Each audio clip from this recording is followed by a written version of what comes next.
உண்டாதாக இந்த பர்சனலுக்காக நன்றி செலுத்துகிறேன். இதனால் எல்லாமே நம்ம நல்லபடியாக தேவஸ்தானத்தில் அழைத்து வந்து கத்தரை துதிக்க போச்சு மையப்படுத்த கத்தரை ஆராதிக்க கத்தரை நாம் கிருபை இறக்கமான காய் சோத்திரம் கத்தர் வாழ்க்கையில் ஏறமான நன்மை செய்திருக்கிறார். அதுக்கெல்லாம் தேவனுக்கு நன்றி கடன் பட்டுப்பட்டிருக்கிறோம். அந்த பிராம நாட்டு தேவஸ்தானியாற்றும் தேவனை தொழுது கொண்டு தேவனை ஆராதிக்க கத்தர் கிருபை இறக்கமான காய் சோத்திரம் உங்களோடு சேர்ந்து கத்தரை அனுபவம் இந்த பாக்கியத்துக்கு சாக்கியத்தை கொடுத்தவங்க கத்தரை நன்றி செய்து கத்தரை சோத்திரம். ஆமென். ஹல்லேலூயா. இவங்க கையில் வேதாந்தம் திறந்து ஒரு சில வசனங்களை வாசித்து கத்தரை கொடுக்குற மாணவ நாவை நாம் புசித்து ஆவிக்குள் வாழ்க்கையிலே பலம் பெறுவோமாக. அருமையான சங்கீதக்காரர் 119 சங்கீதம் 169 ஒரு வாசிக்கலாம். சங்கீதம் 119 169 ஒரு வாசிக்கலாம்.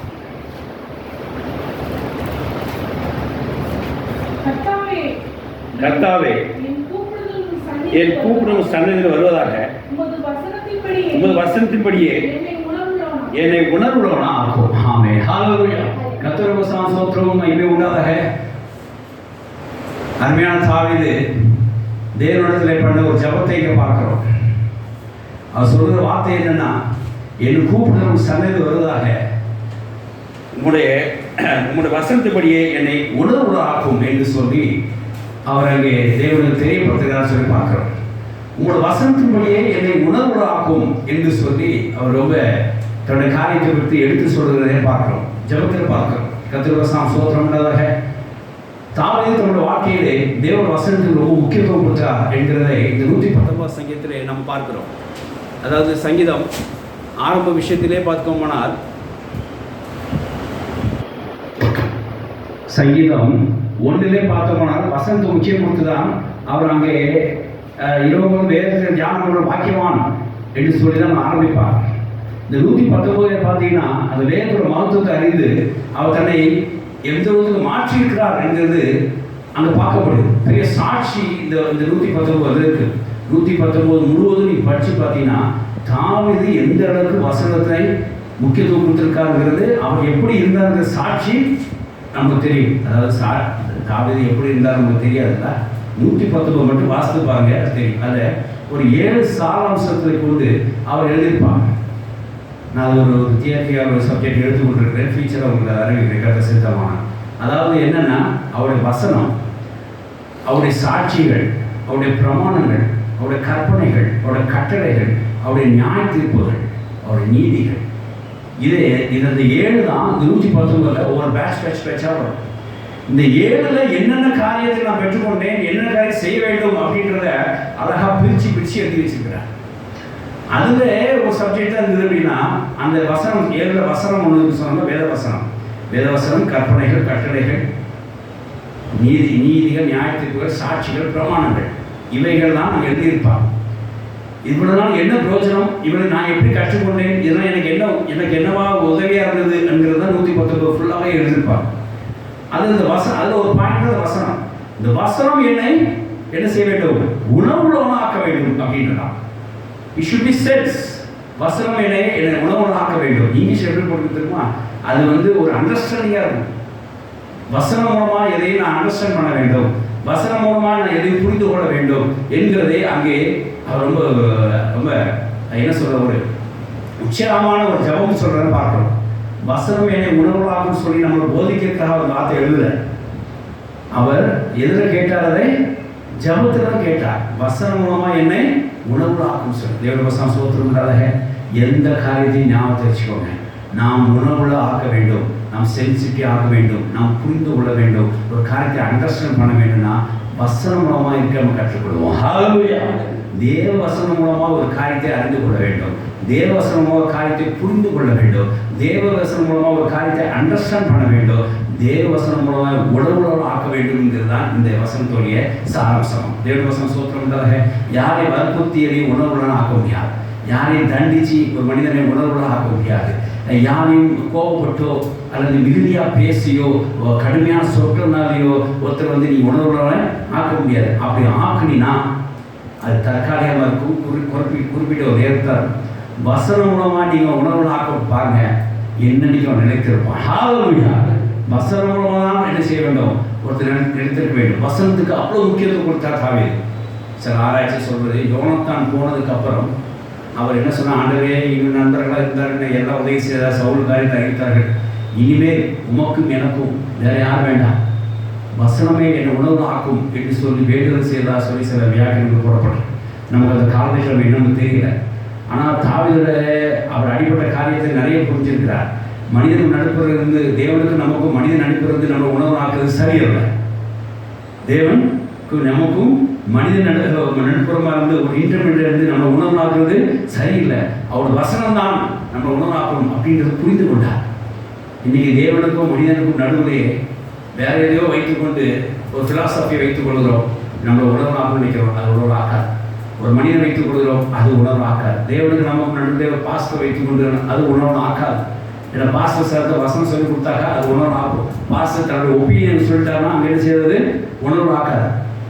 அப்போ உங்களுக்கும் தேவனுக்கும் நடுவில் உங்களை உணவு ஆக்கணும் அப்படின்னா நடுவில் தேவவசனம் தான் இருக்க வேண்டும். வசனம் தான் இன்டர்மீடியட்டாக இருக்க வேண்டும். அதுதான் உங்கள் உணவு கொண்டு வர வேண்டும், உங்களை சென்ஸ்படுத்த வேண்டும். அதுதான் உங்களுக்கு புரிந்து கொள்ள உண்டாக்க வேண்டும். அதுதான் உங்களுக்கு ப்ராப்பர் அண்டர்ஸ்டாண்டிங் கொண்டு வர வேண்டும். நடுப்புறவங்க யாருமே இருக்கக்கூடாது. வசனம் தவிர அங்கே யாரும் இருக்கக்கூடாதுன்னு சொல்லி அவர் என்ன செய்கிறார், அருமையாக வேலை செய்கிறார். நம்ம கற்றுக்கொள்ள பாடம் இருக்கு. எல்லா இடத்திலையும் வசனம் மூலமாய் நாம் ஒரு காரியத்தை புரிந்து கொண்டோமானால், வசனம் மூலமாக ஒரு காரியத்தை அறிந்து கொண்டோமானால், வசனம் மூலமாக ஒரு காரியத்தை தெளிவுபடுத்தினால் நாம் அந்த காரியத்தை ஸ்ட்ராங்காக இருப்போம். அதனால் யாராவது சொல்லி கொடுத்து நாம் என்ன செய்கிறோம், இந்த காலத்தில் நம்ம காலத்தை ஓட்டிகிட்டு இருக்கோம். இப்படி பண்ணால் அப்படி ஆகும் அப்படின்னா அப்பா என்ன சொல்லி கொடுக்குறாங்க, இப்படி பண்ணால் அப்படி ஆகும் அப்படின்றாங்க. அது வசனம் இருந்தால் சரியாக இருக்கும், அது உணவுலாம் ஆகும். அவங்களுடைய அனுபவம் அப்படின்னு தான் செயல்பட்டார். சவுலுக்கு இருந்த அனுபவம் வேற, தாவீதுக்கு இருந்த அனுபவம் வேற. என்ன சவுல் என்ன செஞ்சாரு, அவர் தப்பு பண்ணி வாழ்க்கை ஃபுல்லாக அவர் பாவபாரத்திலே ஓடினார். தாவீதுக்கு என்ன அனுபவம் தெரியுமா, இந்த சவுலுக்கு பயந்து ஓடுறதே அனுபவம் ஆயிடுச்சு. எப்படி பாருங்க, அவர் அனுபவம் ரெண்டுக்கு வித்தியாசம் இருக்கு பாருங்க. அதனால் எல்லா அனுபவத்தையும் எடுத்துட முடியாது. வசனம் தான் அங்கே இன்டர்மீடியட்டாக இருக்கணும்னு சொல்லி அருமையாக அவர் வேண்டிக் கொள்வதை பார்க்கும். கர்த்தர் சோதரம் நம்முடைய ஜெபம், ஆண்டவரே நீரே என்னை புரிய வைக்க, எனக்கு புரிய வை இந்த காரியத்தை. வசனமாக என்னை உணவுலாக்கும். வசனமாக அண்டர்ஸ்டாண்ட். இங்கிலீஷில் வாசிங்கன்னா உங்களுக்கு தெரியும், இந்த வாசிங்க. Understand through verse. Give me understanding as you have promised. Give me understanding as per your promises. அதாவது வசனம் அங்கே கொடுக்கப்பட்டிருக்கு. உங்களோட வார்த்தையின்படியே வசனப்படியே என்ன செய்யுங்க, எனக்கு உணர்வு ஆக்குங்க. வேற யார் சொல்லி என்னை உணர்வு ஆக்காதீங்க. ஒரு தேர்ட் பார்ட்டி என்ன சொல்லி என்னை உணர்வு ஆக்காதீங்க. பெற்றோர்கள் சொல்லி தான் என்னை உணர்வு ஆக்கணும் கிடையாது. வாத்தியார்களின் அறிவுறுத்தி தான் என்னை உணர்வு ஆக்கணும் கிடையாது. அதாவது வேற ஏதோ சம்பவத்தினால என்னை உணர்வு ஆக்க வேண்டாம். வேற ஏதோ காரியமித்தமாய் ஒரு தீமைமித்தமாய் என்னை உணர்வு ஆக்க வேண்டாம்.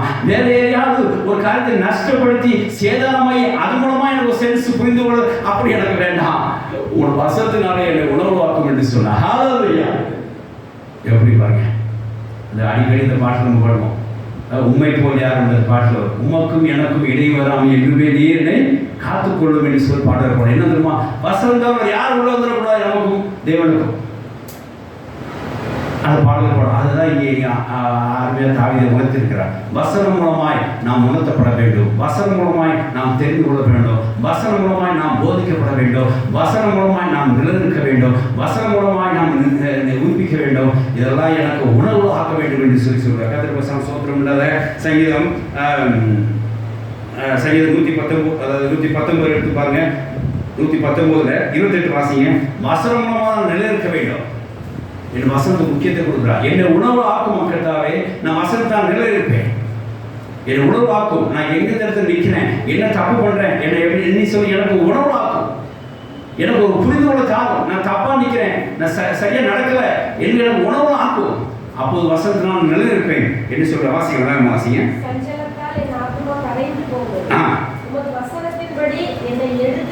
உங்களோட வசனத்தின்படி என்னை நிலைக்க செய்யும், எடுத்து நிற்க செய்யும், ஸ்டாண்ட் பண்ண செய்யும். ஸ்டாண்ட் பை பர்ஸ் என்று சொல்லி ஆங்கிலத்தில் எழுதியிருக்கிறேன். 65 வாசிக்கலாம். வாக் பை பர்ஸ், வசனத்தினால் நடக்க வேண்டும் என்று சொல்லி நான் விரும்புகிறேன் என்று சொல்கிறார். அவன் வசனத்தின்படியே நடத்துமான்றது.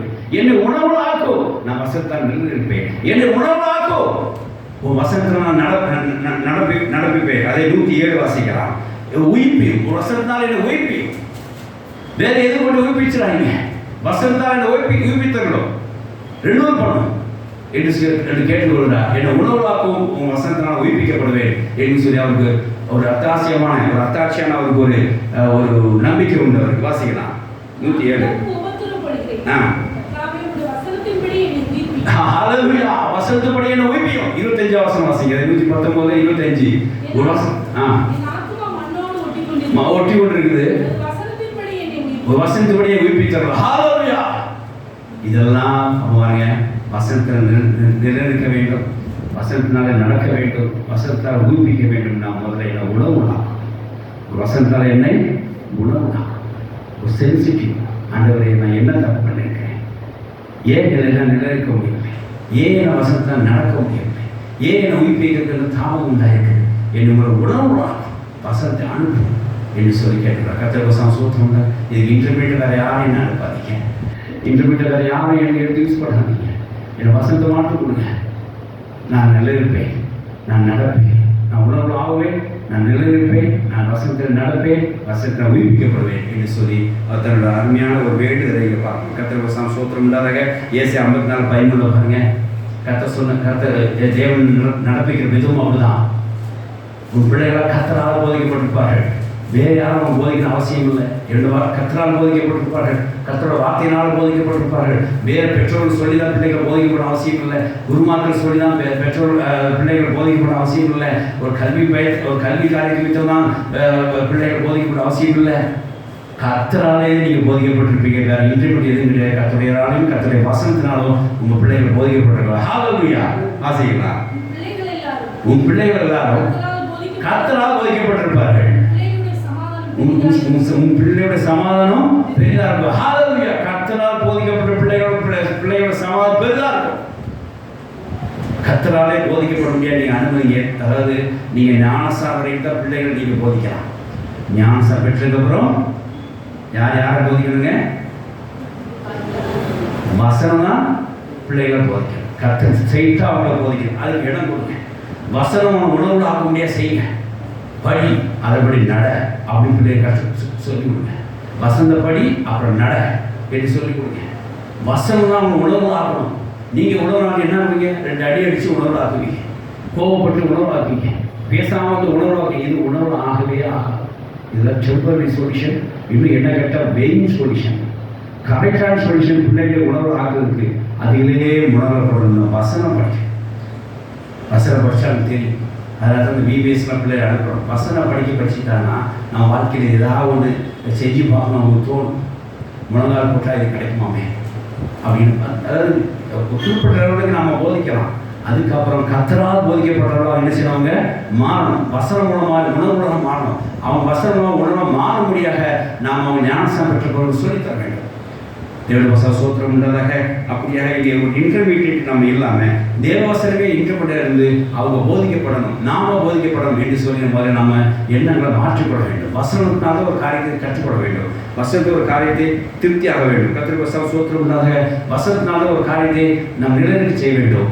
வசனம் மூலமாய் அந்த உணவு மூலமாக ஒரு காரியத்தை நாம் அறிந்து கொள்ள வேண்டும், தெரிந்து கொள்ள வேண்டும். நீங்கள் என்னதான் யாராவது சொல்லிக் கொடுத்தாலும் ஒரு இடத்துல ஒரு ஆசோசியேஷன் ஆகும். ஆனால் வசனம் வந்து உங்களுக்கு உணவாக்கி ஒரு காரியத்தை கற்றுக்கொண்டீங்கன்னா உங்களுக்கு என்ன வருவது தெளிவாக இருக்கும். இன்றைக்கி நான் அடிக்கடி சொல்கிறேன், தசமாவை பற்றி ரேஞ்சில் ஒரு பாஸ்டர் எனக்கு ஒரு தசம் எடுத்தார், ஒரு வசனம் எடுத்தார். அங்கிருந்து நான் அப்போவுமே சிறு வயதில் ஏதாவது எனக்கு 1 ரூபாயோ 50 காசு கிடைச்சா 5 காசு நான் தேவனுக்கு தசமாக செலுத்துவேன். உண்டியில் போடுவேன், ஒரு உண்டியை வச்சுருப்பேன், அது ஆண்டவருக்கு உண்டி வச்சு அதை போடுவேன். கர்த்தர் வசனம் சூத்திரம் இல்லாத அது வசனம் தான் என்னை தசமாக கொடுக்க முடியாது எனக்கு கற்றுக் கொடுத்தது. அது ஒரு உணவுல ஆக்கிடுச்சு. தேவன் கூட முதல் பங்கு கொடுத்துது. அப்புறம் ஃபுல்லாக நீ வச்சுக்கோ அப்படி ஒரு அருமையான வசனத்தை எனக்கு சொல்லிக் கொடுத்தாரு போல. வசனம் தான் அது பதிவு வைக்கும். வசனம் தான் உணவாகும். ஒரு வற்புறுத்த கூடாது. யாரையும் வற்புறுத்தாரு, அப்படி கொடுத்து இப்படி கொடுத்து இப்படி செஞ்சுது, அது அப்படி போட்டு வற்புறுத்தாங்க. அது ஒரு டெம்பரரி சொல்யூஷன் தான். ஜனவரி மாதம் வற்புறுத்திங்க, பிப்ரவரியில் இருக்காது. ஆனால் வசனம் மூலமாக உணவாக்கி உணவாகி அந்த தசமாக கொடுக்க ஆரம்பிச்சான். வருஷம் ஃபுல்லாக கொடுத்துருப்பான், வாழ்நாள் ஃபுல்லாக கொடுத்துருப்பான். ஹalleluya. வசனம் தான் அவனை தெளிவுள்ளதாக்கும். வசனம் உணவுல ஆக்கிச்சுன்னா அவனை தெளிவுபடுத்தும், சிக்கலை தீர்த்து விடும். பாயிண்ட் கரெக்டாக இருக்கும். தேவனுடைய வசனம் சூத்திரம் உண்டாக வசனம் அவனை என்ன செய்யணும், தெளிவுபடுத்தும். பிள்ளைகளை படி நம்ம கட்டாயப்படுத்துகிறோம். ஒரு லெவலில் படிக்கிறவங்க சொல்ல மாட்டோம், வசனத்துக்கு ஒப்பு கொடுத்துருவோம். தெய்வீக வசனம் அவனை என்ன செய்ய ஒரு நாள் உணர்த்தும். ஹalleluya. அவனை உணவுள்ளவன் ஆகும். நான் முரட்டாட்டம் பண்ணலையா, நான் கேவலமாக சுத்தலையா, நான் பாவம் பண்ணலையா, கர்த்தர் என்ன வசனத்தை உணவுள்ள ஆக்கி என்ன சீர்படுத்தி சிறப்படுத்தி இங்கே நிற்க வைக்கலையா? நம்மளோட பிள்ளைகள் கர்த்தர் அப்படியே போதிப்பார். ஹalleluya. நிச்சயமாக செய்வார். வசனம் பிள்ளைகளை உணவுலாக்க முடியாது, தேவன் செய்வார். உங்கள் ஜபத்திலையும் அப்படி வச்சுக்கோங்க. ஆண்டவரே, வசனம் பிள்ளைகளை உணவுலாக்கி அவனை சீர்படுத்தி நிறைய வைங்க. வசனம் அவன் உணவுலாக்கட்டும். இந்த காரியத்தை செய்ய முடியாது, வசனம் அவனை உணர்த்தட்டும், உணவுலாக்கட்டும். அவன் காரியத்தை புரிந்து கொள்ளட்டும். வசனம் அவன் மூலமாய் செயல்படட்டும் என்று சொல்லி ஜபம் பண்ணி நிச்சயமாக கர்த்தர் கொடுத்து கொடுப்பார். தேவன் வசனம் சோத்திரம் இல்லாத இந்த மாதிரி வசனம் உணவுலாக்கி அவங்களுக்கு அதாவது அந்த காரியத்தை வசனம் நடக்க வைக்கிறதுனால என்ன உண்டாக நினைக்கிறீங்க? வசனம் மூலமாக உணவு பெற்றவனுக்கு என்ன அட்வான்டேஜ் அப்படிங்க? சங்கீதம் 103 இது வாசித்து பாருங்க. ஒரு ஸ்ட்ராங்காக ஒருத்தர் மாறலாம். அந்த காரியத்திலே நான் சொல்றது, ஒரு காரியத்திலே ஒரு வசனம் உணவுளாக்கி, ஒரு காரியத்தை புரிந்து கொண்டலாக்கி, ஒரு காரியத்தை சீக்கிரம் வசனம் மூலமாக சீக்கிரம் தீர்க்கப்பட்டு நீ நிலைப்பானா அந்த காரியத்தை நீங்க என்னவா இருப்பீங்க? ஸ்ட்ராங்காக இருப்பீங்க, பலத்த சௌரியமாக இருப்பீங்க. mighty in strength அப்படின்னு ஆங்கிலத்தில் போட்டிருக்கு. he will be mighty in the strength as per the ambassador. தேவ தூதர் போல அந்த காரியத்தில் அவங்க வசனம் உணவுளாக்கி கடுமையாக வசனம் நடக்க வைத்து அவங்க என்ன செய்வாங்க? ஸ்ட்ராங் ஆகிடுவாங்களாம். வாசிக்கலாம். அவர் வசனத்தின்படி செய்கிற பலத்த சௌலாகிய யார் இந்த வார்த்தை செய்ய முடியும்? இந்த காரியத்தை செய்ய முடியும். கர்த்தருடைய வார்த்தை கேட்டால் அப்படி யார் நடக்க முடியும்? பலத்த சௌரியவான்கள் செய்வாங்க. அப்போ என்ன அர்த்தம்? பலத்த சௌரியவான்கள் அந்த காரியத்தை கரெக்டாக இருந்தது. அது அந்த வசனம் அவங்களுக்கு சென்சிபிலிட்டியாக இருந்திருக்கு, அந்த வசனம் அவங்களுக்கு அண்டர்ஸ்டாண்டிங்காக இருந்திருக்கு. அவங்களால அந்த வசனத்தை செய்ய முடியும், நடக்க முடியும், கேட்க முடியும், நடக்க முடியும். உணர்வு ஆக்கின வசனம் உணர்வு ஆக்கிச்சுன்னா நல்லா கேட்பாங்க. அடுத்தது வசனம் உணர்வு ஆக்கி என்ன செய்திருப்பா? நல்ல நடப்பாங்க. இவங்க என்னமா வராங்க? இது இந்த காரியம் எப்படி போட்டு தெரியுமா? நடந்து முடிச்சதுக்கு அப்புறம் அவங்களுக்கு டைட்டில் கொடுத்தா போடப்பட்டு. நான் அதை வச்சு தான் பின்னாடி வரேன். பலத்த சௌரியவான்களே, அவர் தூதர்களே அவர் ஸ்தோத்திரிங்க. ஹalleluya. தேவனை துதிங்கள் என்று சொல்லி போட்டிருக்கோம்.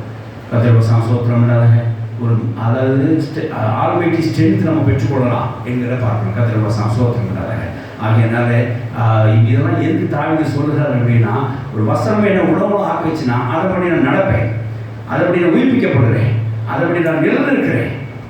அதை கேட்டு நடக்கலாம் இருக்க முடியா? நான் என்னவா இருக்கிறேன்? பலத்த சௌரியமானா இருக்கிறேன். ஹalleluya.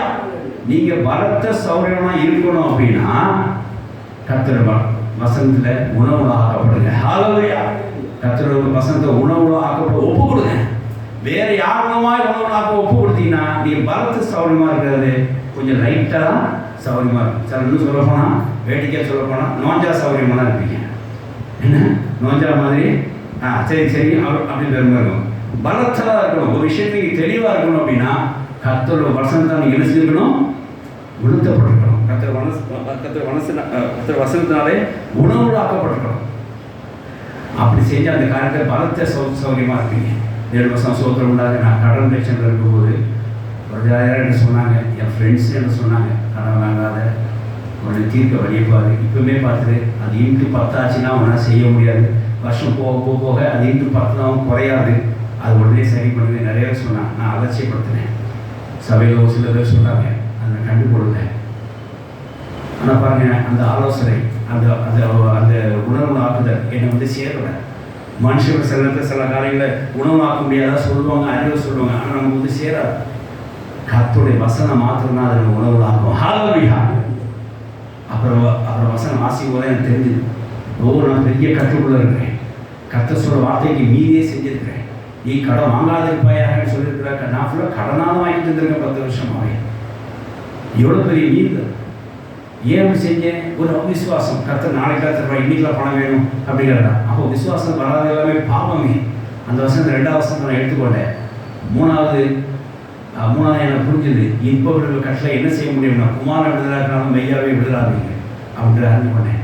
இந்த 3 வருஷம் கடந்த வெளியே வாழ்க்கையில் புடமிடப்பட்டுச்சு. என்னை ஒரு சென்சிபிளாக இருந்துச்சு, என்னை ஒரு புரிந்து கொள்ள முடியாது. யாராலும் சொல்லுமா எனக்கு புரியல, யாராலும் உணர்த்தப்பட்டாங்க எனக்கு புரியல. எங்கள் அம்மா என்ன கூட சொன்னாங்க, எப்பா வட்டி வாங்காத பிசாசு வேணாம் அப்படின்னா முடியலையே. வாங்கிட்டேன். ஆனால் பாருங்க, அதை என்ன உணவு ஆக்கல. சில மனித பிலாசபி, சில காரியங்கள், சில உணர்த்தல்கள் நம்ம உணவுன்னு ஆக்காது. தேவ வசனம் மாத்திரமே நம்மை உணவுன்னு ஆக்கும். அந்த பிரச்சனை வெளியே கொண்டு வரும். ஹalleluya. தேவ வசனம் என்னை என்னை உணர்த்தணும் ஆக்கிடுச்சு. தேவ வசனம் என்னை உணவுன்னு ஆக்கிடுச்சு. இனி கடன் வாங்கக்கூடாதுங்கிறது. ஹalleluya. தேவ வசனம் சோத்திரம் தான். இப்போ பாருங்க, நான் இந்த விஷயத்துல பலத்த சௌரியமா இருக்கிறேன். ஹalleluya. ஏன் எங்க அண்ணன் எனக்கு வந்து கடன் வாங்கக்கூடாது சொல்லி அழகா போதிச்சாங்க, நான் உணர்வாயிட்டேன் அப்படியா? இல்லை எனக்கு நடத்துகிற பாஸ்ட் எனக்கு நல்ல போதிச்சாங்க, உணர்வாயிட்டேன் அப்படியா? இல்லை, வசனம் என்ன உணர்வாகிச்சு. அதனால இந்த விஷயம் நான் பலத்த சௌரியமா இருக்கிறேன். இனி கடன் வாங்க போறது வசனம் மூலமா நீங்க உணர்வு ஆக்கினீங்கன்னா நீங்க அந்த விஷயம் என்ன இருப்பீங்க? It will be complete and strong. இல்லைன்னா அது இன்கம்ப்ளீட்டாக இருக்கும். யார் போதனை நடந்தோம்னா அது இன்கம்ப்ளீட்டாக. கர்த்தராலே போதிக்கப்பட்டதான், கர்த்தர் வசனத்தால நீங்க உணவு ஆக்கினாதான் அந்த காரியத்தை நீங்க என்னவா இருப்பீங்க? பலத்த சௌரியமா இருப்பீங்க. இல்லைன்னா அது இன்கம்ப்ளீட்டாக இருக்கும். இது திருப்பி ரிப்பீட்டடாக பண்ற மாதிரி இருக்கும். தேவ வசனம் சோத்திரம். இன்னைக்கு அந்த விஷயத்துல நான் ஒரு பெரிய தெளிவுனா நடக்கிறேன். தேவ வசனம் என்னை உணவுடன் ஆக்கிடுச்சு. தேவ வசனம் என்னை தெளிவுடன் ஆக்கிடுச்சு. தேவ வசனம் கடல் விஷயத்தை பற்றி எனக்கு ஒரு நல்ல அண்டர்ஸ்டாண்டிங் கொடுத்தது. Make me understand as per your promises. ஒரு வசனத்தினாலே என்னை உணவுடாக்கும். அந்த வசனம் எனக்கு உணவு எனக்கு கிடைச்சது. ஒரு சென்சிட்டிவான அந்த விஷயத்தில் ஒரு சென்ஸ் எனக்கு கிடைச்சது. கடனை பற்றி தேவ வசனம் சோத்திரம் உண்டாக நான் அதுக்காக இப்போ ஒரு 10-12 பேர் எனக்கு தெரிஞ்ச ஒரு 7-8 வருஷத்தில் கடன் பிரச்சனை கூப்பிட்டு உபதேசிங்க. இவங்க எங்கள் வாயா ஒரு நாள் வாங்க, உங்களுக்கு பிரச்சனை சொல்லுங்கள், நான் உதய வசந்த மூலம் அறிவை சொல்கிறேன், அட்வைஸ் பண்ணேன், உங்களுக்கு பிரோச்சனமாக இருக்கும் அப்படின்னா வரவே மாட்டேங்க. ஆண்டவரை நான் சாட்சி சொல்கிறத கூப்பிட்டேன், ஏன் அவன் வர மாட்டேங்காங்க. முதல்ல வசனம் மூலமாக உணவு அப்படின்னு சொல்லி மேலே ஜபம் பண்ணி அவனுக்கு வசனம் தச்சாகும். அவன் உணவு நான் அப்போ தான் அவன்கிட்ட அட்வைஸ் கேட்பான். அது வரைக்கும் வரமாட்டான் பக்கத்தில் அப்படின்னா. அதுக்கப்புறம் இன்னும் அப்படிதான் ஜபம் நாங்கள் முடிவு பண்ணிட்டேன். தேவ வசனம் சோத்திரம் இல்லாத நம்ம நார்மலாக விட்டு அட்வைஸ் கொடுக்கணும் வரமாட்டாங்க. அது உணவு ஆக்காதவனே. ஆனால் கர்த்தருடைய வசனம் அவங்க புடங்கிடும் போது அவன் உணவு ஆவான். ஹalleluya. அவன் நிச்சயமா எத்தனை ஆலோசனை போய் அவன் என்ன செய்வான்? அவன் அட்வைஸ் பெற்றுக்கொள்வான். தேவ வசனம் சோத்திரம் இல்லாத ஆகையினாலே இங்கே ஒரு கம்ப்ளீட் ஸ்ட்ரென்த் நம்ம உண்டாவது கர்த்தருடைய வசனம் உணவடை செய்தனாலே. ஆகையான உணவுடைய ஒரு காரியத்தை குறித்து வசனம் மூலமாக நம்ம உணவடைவதற்கு நாம் தெளிவுள்ளவராக இருப்போம். வசனம் மூலமாய் நாம் தெளிவாக இருக்க ஆயத்தமாக இருப்போம். வசனம் மூலமாக நாம் சொல்லிக் கொடுக்க ஆயத்தமாக இருப்போம். வசனமே நமக்கு வழிநடத்த முடியாது. வசனமே நம்ம உணவுனாக்கி நம்ம வழிநடத்துவதற்கும் வசனமே நமக்கு உணவுனாக்கி நம்மளை நிற்க செய்திருக்கோம். வசனமே நம்ம உணவுனாக்கி உயிர்ப்பிக்கிறதுக்கும் உதவ முடியாத தேவனிடத்துல இனிமேல் கொண்டாடுங்கள். ஆமென். ஹalleluya. கர்த்தருக்கு ஸ்தோத்திரம் உண்டாதாக. ஆகையினாலே இங்கே வசனம் நமக்கு ஒரு பெரிய ஒரு புரிதலை கொண்டு வருகிறது. வசனம் நமக்கு ஒரு உணவு ஆக்கிறது. விசேஷமாய் வசனம் நம்மளை ஒரு நல்ல அண்டர்ஸ்டாண்டிங் உள்ள கொண்டு வருது. கர்த்தருக்கு ஸ்தோத்திரம் உண்டாக. இந்த அண்டர்ஸ்டாண்டிங், இந்த அறிதல், இந்த புரிதல், இந்த உணவாக்குதல் உங்களை அந்த விஷயத்துல ஸ்ட்ராங்காக வைக்கும். ஹalleluya. ஜபத்தோடு மேன்மையை எப்படி யாராவது சாட்சி கேட்டான்னா அந்த வசனம் உணவாக்கிட்டு சில பேர் எரிச்சு அவங்க ஜபம் பண்ணுவாங்க. அவங்க போய் கேட்டு பாருங்க, ஸ்ட்ராங்காக சொல்லுவாங்க. ஸ்ட்ராங்காக ஜபத்தை வந்து ஸ்ட்ராங்காக பிரசங்கிப்பாங்க. சில பாவரிக்கையை குறித்து நீங்கள் வந்து வசனமாக உணர்த்தப்பட்டு பாவத்திற்கு விடுதலான்னு போய் கேட்டு பாருங்க. பாவரிக்கை குறித்து ஸ்ட்ராங்காக சொல்லுவாங்க. ரிட்டீலாம் கூட சொல்ல முடியாது, ரொம்ப அழுத்தமாக சொல்லுவாங்க. ஏன்னா அந்த விஷயம் அவங்க பலத்த சௌகரியமாக இருக்காங்க. ஏன் அப்படின்னா வசனம் உணர்வுலாக்கி அதன்படி கேட்டு நடந்து பலத்த சூழலாக இருக்கிறாங்க. அவங்க நல்லா சொல்லுவாங்க. அப்போ ஒரு விஷயத்தில் நம்ம ஸ்ட்ராங்காக ஆகணும் அப்படின்னா, ஒரு காரியத்தில் ஆவிக்கிற காரியத்தில் நம்ம ஸ்ட்ராங்காக ஆகணும் அப்படின்னா நாம் அந்த வசனத்தால் உணர்த்தப்பட்டு அதன்படி நடக்கப்பட்டு அதன்படி செயலாக காணப்பட்டோம். அது நம்ம காணப்பட்டோம்னா அது பலத்த சௌகரியமாக இருக்கும். தேவனுடைய சோத்திரம் உண்டாக அதுக்கு நாம் பழகிக்கொள்ள வேண்டும். மத்தேயு 22ஆம் அதிகாரம் 29 வாசித்து பாருங்க, உங்களுக்கு புரியும். வாசிங்க. மத்தேயு 22:29.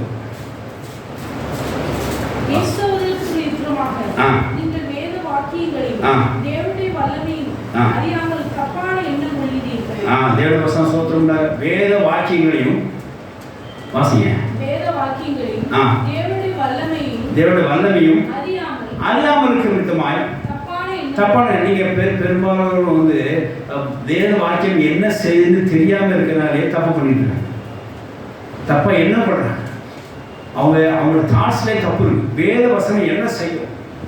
அது உங்களை உணவுலாக்குங்கிறது அறிவு இல்லாமல் இருக்கிறபடியா அவங்க நிறைய காரியங்கள் தப்பாக எண்ணி கொண்டிருக்கிறாங்க. இயேசு சொல்றாங்க, வேத வாக்கியங்களையும் தேவனுடைய வல்லமை அறியாமல் இருக்கிறனால நீங்க தப்பாக என்ன கொண்டிருக்கிறீங்க. வேத வசனம் நம்மளை உணவுலாக்கும், உணவாக்கி நம்மளை வழிநடத்தும். அந்த விஷயத்தில் உங்களுக்கு பலத்த சௌகரியம். இது தெரிஞ்சா நீங்க தப்பான என்ன கொள்ள மாட்டீங்கன்னு இயேசு சொல்றாங்க. ஒரு இன்கம்ப்ளீட், அதாவது வேத வசனம் என்னன்னு தெரியாம என்ன செய்யும், அது என்ன செய்யும் தெரியாம வசனம் வாசித்து பைபிளை மூடுறதுனால அவங்க இன்கம்ப்ளீட்டாக தான் இருப்பாங்க. வேத வசனம் என்ன செய்யுது, வேத வாக்கியங்கள் தான் அறிந்து கொள்ள வேண்டும். அறிந்து கொள்ளும் போது தான் அது என்ன செய்யுங்கிறது, அது உணவுல ஆக்கி ஒரு மனுஷனை எப்படி கொண்டு கொடுங்கிறது தெரிய முடியும். இவங்க வேத வாக்கியத்தை பற்றி என்ன செய்யுங்கிறது, அது உணவுல ஆக்குது அப்படின்ற ஒரு சிந்தனையே உங்களுக்கு கிடையாது. நீங்கள் வசனம் படிக்க படிக்க உங்களை உணவுல ஆக்கி கொண்டு இருக்கோம். நீங்கள் ஒரு காரியத்தை டெய்லி புரிந்து கொள்ளதான் இருப்பீங்க, ஒரு காரியத்தை தெரிந்து அறிந்து கொள்ளதான் இருப்பீங்க, ஒரு காரியத்தை அண்டர்ஸ்டாண்ட் பண்ணி அதோட சிக்கலை நீங்கள் ஒரு தெளிவுள்ள சிக்கல் நீங்கள் ஒரு தெளிவுள்ளதான் இருப்பீங்க. அந்த வேத வாக்கியங்களை சரியாக அறிந்து கொள்ளாதனாலே என்ன உண்டாகுது அப்படின்னா அங்கே தப்பான எண்ணம் கொள்வதாக கேட்க, வசனங்களுடைய எண்ணங்கள், வசனங்களுடைய காரியங்களை அறியாமல் இருந்தோம்னா தப்பான எண்ணங்கள் தான் நமக்கு வரும். வசனோட புரிதல் நமக்கு தெரியாமல் இருந்தால் தப்பான எண்ணங்கள் தான் வரும். வசனுடைய வசனம் மூலமாக நீங்கள் உணர்த்தப்படனா தப்பான எண்ணங்கள் தான் வரும். ஒரு வசனம் இப்படி சொல்லுது அப்படி செய்யுது அப்படின்னா அதை நீங்கள் அது மூலமாக உணர்த்தப்பட வேண்டும், உணர்வு ஆக்கப்பட வேண்டும், அதுக்கு நீங்கள் இடம் கொடுக்க வேண்டும். ஆனால் அவங்க வார்த்தை கேட்க மாட்டாங்க, இன்னொரு வார்த்தையே கேட்குறாங்க. தேவபசம் சோத்திரம் வேத வாக்கியங்கள்லாம் அப்படியே கேட்பாங்க. ஒருத்தர் பேர் சொல்லியிருக்காரு, அந்த சபைக்கு போகாதீங்கன்னு சொல்லிட்டு. ஏன் அப்படின்னு கேட்காரு. அது போகலாம், ஆராதிக்கலாம், ஆனால் அங்கே வந்து விடுதலை கிடைக்காது அப்படின்னு சொல்லியிருக்காரு. அந்த பாஸ்டரு அங்கே பல விஷயமாக ரசிக்கப்பட்டு போதிக்க அதையும் காதில் வாங்கலை. ஒரு சாதாரண மனுஷன் சொல்றது போய் காதில் வாங்கிட்டு அப்படியே அவங்க போகாமல் இருந்திருக்கான். பாருங்க எவ்வளோ பாருங்க, வேத வசனத்துக்கு உணவு உள்ளவர்களாக இல்லாமல் மனுஷ வார்த்தைக்கு என்ன செய்யறான், அவன் செவி கொடுத்து அவன் சிக்கி கொண்டான். இப்போ அங்கே வெளியே வர இல்லாமல் அவன் மாட்டி கொண்டிருக்கிறான். கர்த்தர் வசனம் சோத்திரம் இல்லாதாக ஆகையினால வேத வாக்கியங்கள் நம்ம உணவு வாக்குங்கிறது அறியாமல் இருந்தோம்னா நமக்கு என்னதான் உண்டாகும், தப்பான எண்ணம் தான் நமக்கு உண்டாகும். ஒரு நெகட்டிவாக வரும். காலை எந்திரிச்சிலேருந்து நெகட்டிவ் தான். இது அப்படின்னா சில இடத்துல பார்த்தீங்கன்னா போகிறோம் வந்து ஃபேன் மேலே விழுந்துருமோ. ஆமாம், வண்டியில் போ வலிக்கு விழுந்துருவோம். ஐயே என்ன ஏன் ஏழரசுங்க உணர்வு இல்லை, என்னென்னமோ வருது. ஆமாம், என்னென்னமோ ஒரு கட்டணம் வரும் சொன்னாங்க. அது பிசாசுன்னு சொல்கிறதா போராட்டம்னு சொல்கிறதா, அது இன்கம்ப்ளீட்டுங்க. பசங்க இன்கம்ப்ளீட்டாக வச்சுருக்கிறோம். அது உணவு எடுத்தையோ படிக்க 2 பக்கம் படிக்க குடும்பத்தை பசங்க படிச்சு விட்டேன், இனி இன்ட்ரெஸ்டாக டிவி பார்க்கலாம் அப்படின்றது அப்படிதான் இருக்கிறோம். வசனம் உங்களுக்கு உணர்த்திச்சா, வசனம் உணவுன்னு ஆக்கிச்சா பாருங்க, இதை நான் ஜெயிப்பேன், இப்படி நடப்பேன், இப்படி வெல்லுவேன் அப்படி வரும். அந்த வார்த்தை நமக்கு எங்கே வருது, ஆராதனை எப்போ ஒரு மைக்கில் வரும். அதுக்கப்புறம் எப்போ வருது, அதுக்கப்புறம் தான் வரல. என்னென்னமோ நினைக்கிறேன். வெளியே போனால் நாயை பார்த்து சிங்கம் மாதிரியே நம்ம கண்ணுக்கு கட்சிக்கு சிங்கம் போல் நாயை பார்த்து பாருங்க அப்படின்னு தோணும். இந்த காலையில் வரும்போது ஒரு நாயை வரணும், அந்த நாய் இங்கே நிற்குது, படிக்க நிற்குது, வேகமாக சாப்பாட்டுக்கு உள்ள வந்தாங்கப்பா. போன ஸ்பீட் அதெல்லாம் திரும்பி வந்தான். என்ன நாய் என்னது வருதுப்பா, வரதானே செய்யுது, தோட்டத்தில் இல்லை அது வருதுப்பா அப்படின்னா. நான் போனால் அந்த நாய் அந்த கல்லுக்குள்ளே பயந்து ஓடுது. அப்போ நான் என்ன கண்டு பயந்து ஓடிட்டு இருக்கு, இது அதை கண்டு பார்த்தோம். வசனத்தான் உணர்த்தப்பட வேண்டும், வசனத்தையும் வரும். அதை கற்றுவங்க வெயிலாகி இரவாயும் ஒன்று சேதப்படுத்துவதில்லை. அப்புறம் என் ஒரு பயந்துட்டு இருக்கு. என் காலை தள்ளாட போட்டார். நேற்று பார்க்க மதியம் போல ஒரு போராட்டம். இதெல்லாம் எப்படி பண்ண போகிறேன் வாழ்க்கையில், நமக்கு இப்போவே உட்காந்து எந்திக்க முடியல, அப்படி பண்ண முடியல, இப்படி இருக்கேன்னு கத்தர் ஒரே வார்த்தை அப்படியே 20 நிமிஷமும் ஒரே குழம்பு பெட்டில் படுத்துருக்கு. சிரமத்தில் தேவையில்லாமல் தூங்கினா அந்த மாதிரி ஆய்வு போராட்டம் வரும். பெட்டில் படுத்துக்கிட்டு இருந்தா அதான் வரும். அப்படி 20 நிமிஷம் போராட்டு தூங்கணும், வேலை செய்யணும். சும்மா படுத்து மல்லாக்க மேலே பார்த்துட்டு இருந்தால் அப்படிதான் தோணும். ஷூ இவ்வளோலாம் படியேறியும் வாழ்க்கையை போகணும், என்ன செய்யணும்னு தெரியல, எனக்கு இப்போவே எப்படி இருக்கேன் அப்படின்னு கத்தர் ஒரே வசனம் எழுதிப்பாங்க, உன் காலை தள்ளாட வர மாட்டேன். அப்போ அதுக்கு வசனம் என்ன உணர்த்திச்சு, வசனம் என்ன உணவு ஆக்கிட்டு உன் காலை தள்ளாட விட்டா அவ்வளோதான். அந்த எனக்கு இது போதும், என் வயதை உடச்சி எனக்கு தெரியும். அப்புறம் நாய் துரத்துனா என்ன, நான் ஓட தான் போகிறேன். என்ன ஆமாம், கர்த்தருடைய சோத்திரம். நெகட்டிவ்ஸ், தப்பான எண்ணம் எப்படி வருது அப்படின்னா, வசனத்தினால் நீங்கள் உணவு அடையாமல் இருக்க அப்படின்னா, வசனத்தை நீங்கள் உணவு அடைய ஒப்பு கொடுங்க. இங்கே அவர் வந்து இங்கே போதிக்கலை. தாவீது என்ன செஞ்சார்? வசனம் உணவாக்க முடியாது நடந்து கொண்டு போதிக்கலை. வசனம் என்ன உணவு ஆக்குன்னு சொல்லி வேண்டுதல் செய்யலாம். அதே ஜபத்தை நம்மளும் செய்யணும். வசனம் உணர்த்தப்படும். நாம் கர்த்தருடைய நிறைவேற்போம். ஆமென். ஹல்லேலூயா. கர்த்தருடைய சோத்திரம் இல்லாதாக இங்கே ஒரு வசனத்தை ஒரு உதாரணத்தை மாற்றி முடிச்சுக்கலாம். லூக்கா 24ஆம் அதிகாரம் 27 வாசிங்க. வேகம் வாசிங்க. லூக்கா 24, 27 வாசிங்க.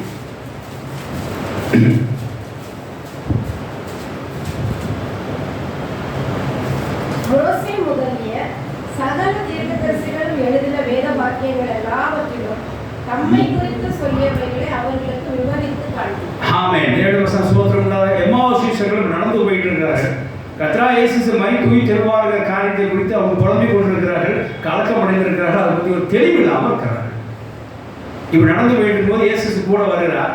என்ன உங்களுக்கு டவுட் அப்படின்றார். இப்படி ஆண்டவரை உயிர்த்தெழுவாருன்னு சொன்னார். ஆனால் ஆண்டவர் அதை பற்றி ஒன்றும் ஒரு சவுண்டை காணலையே, ஒரு டிஸ்டர்பன்ஸ் இல்லையே அப்படின்னு சொல்கிறார். உடனே என்ன செய்யணுமோ தெளிவடையிருக்கு. ஒரு மண்டையில் கூட்டு நான் இருக்கும்போது எத்தனை சொன்னேன். கூட்டினாரா? தலையில் கிடையாது. இல்லை தண்டிச்சாரா? இல்லை. என்ன சொன்னார் அவரை? அவர் புரிவிக்கு என்ன சொன்னார்? வேத வாக்கியங்கள்லேருந்து, மோசே சொன்னதுலேருந்து எல்லாத்தையும் இயேசு சொன்ன காரியத்தை செஞ்சார். அவர் எடுத்துரைத்தார். எடுத்தோன்னு அப்படி கொஞ்சமாக அவங்க என்ன செய்யுது? வசனம் மூலமாக அவங்க ஒரு உணவுலாக்கி அப்படியே பார்த்துனாங்க. அப்போ பிக்கும் போது தான் என்ன செஞ்சுது? அவங்க அந்த வசனத்தை ஒப்பிட்டு பார்த்தாரு. ஆஹா, தேவ வசனம் உள்ள சொல்லி அவர் போதிக்கப்பட்ட பின்பு வசனம் உணவாக்கம் தெரிஞ்சது. வீட்டில் தரிசித்துக் கொண்டிருக்கிறவங்க வசனம் உணர்த்த மூலமாய் வசனம் ஒரு ஆண்டு உணவடை செய்வதுதான் உயிர்த்தது இயேசுவை அவன் கண்டறிவார்கள். ஒரு மனுஷன் ஒரு முழுமையாக உயிர்த்தது இயேசுவை கண்டறிய வேண்டும் என்று சொன்னால் வசனோட உணவு ஆக்கணும். நீங்க அதுக்கு தான் போதிக்கணும். 7 வருஷம் சோத்திரம் இல்லாத என் மனசை பதிஞ்சதுதான். நான் போதிக்கணும். வசனம் உணவுலாக்க முடியாத போதிக்கணும் என்று சொல்லி கர்த்தர் எனக்கு கட்டாயம் கொடுத்திருக்கிறார். வசனம் உணவுலாக போதி உயிர்த்தது இயேசுவை அவங்க கண்டறிவார்கள். ஹல்லேலூயா. அவர் வசனம் அவர் என்ன செஞ்சார் பாருங்க. நான் உனக்கு என்ன சொல்லவில்லையா அப்படின்னு போய் சண்டி அப்படி ஒரு சத்தம்லாம் போடுறாரு. ஒரே வேத வாக்கியங்கள் என்ன செஞ்சாரு? வசனத்தை வாசிங்க. வேத வாக்கியம் மூலமாக எடுத்துரைச்சார். அவங்க அப்பமைக்கிற கண்கள் திறந்தது.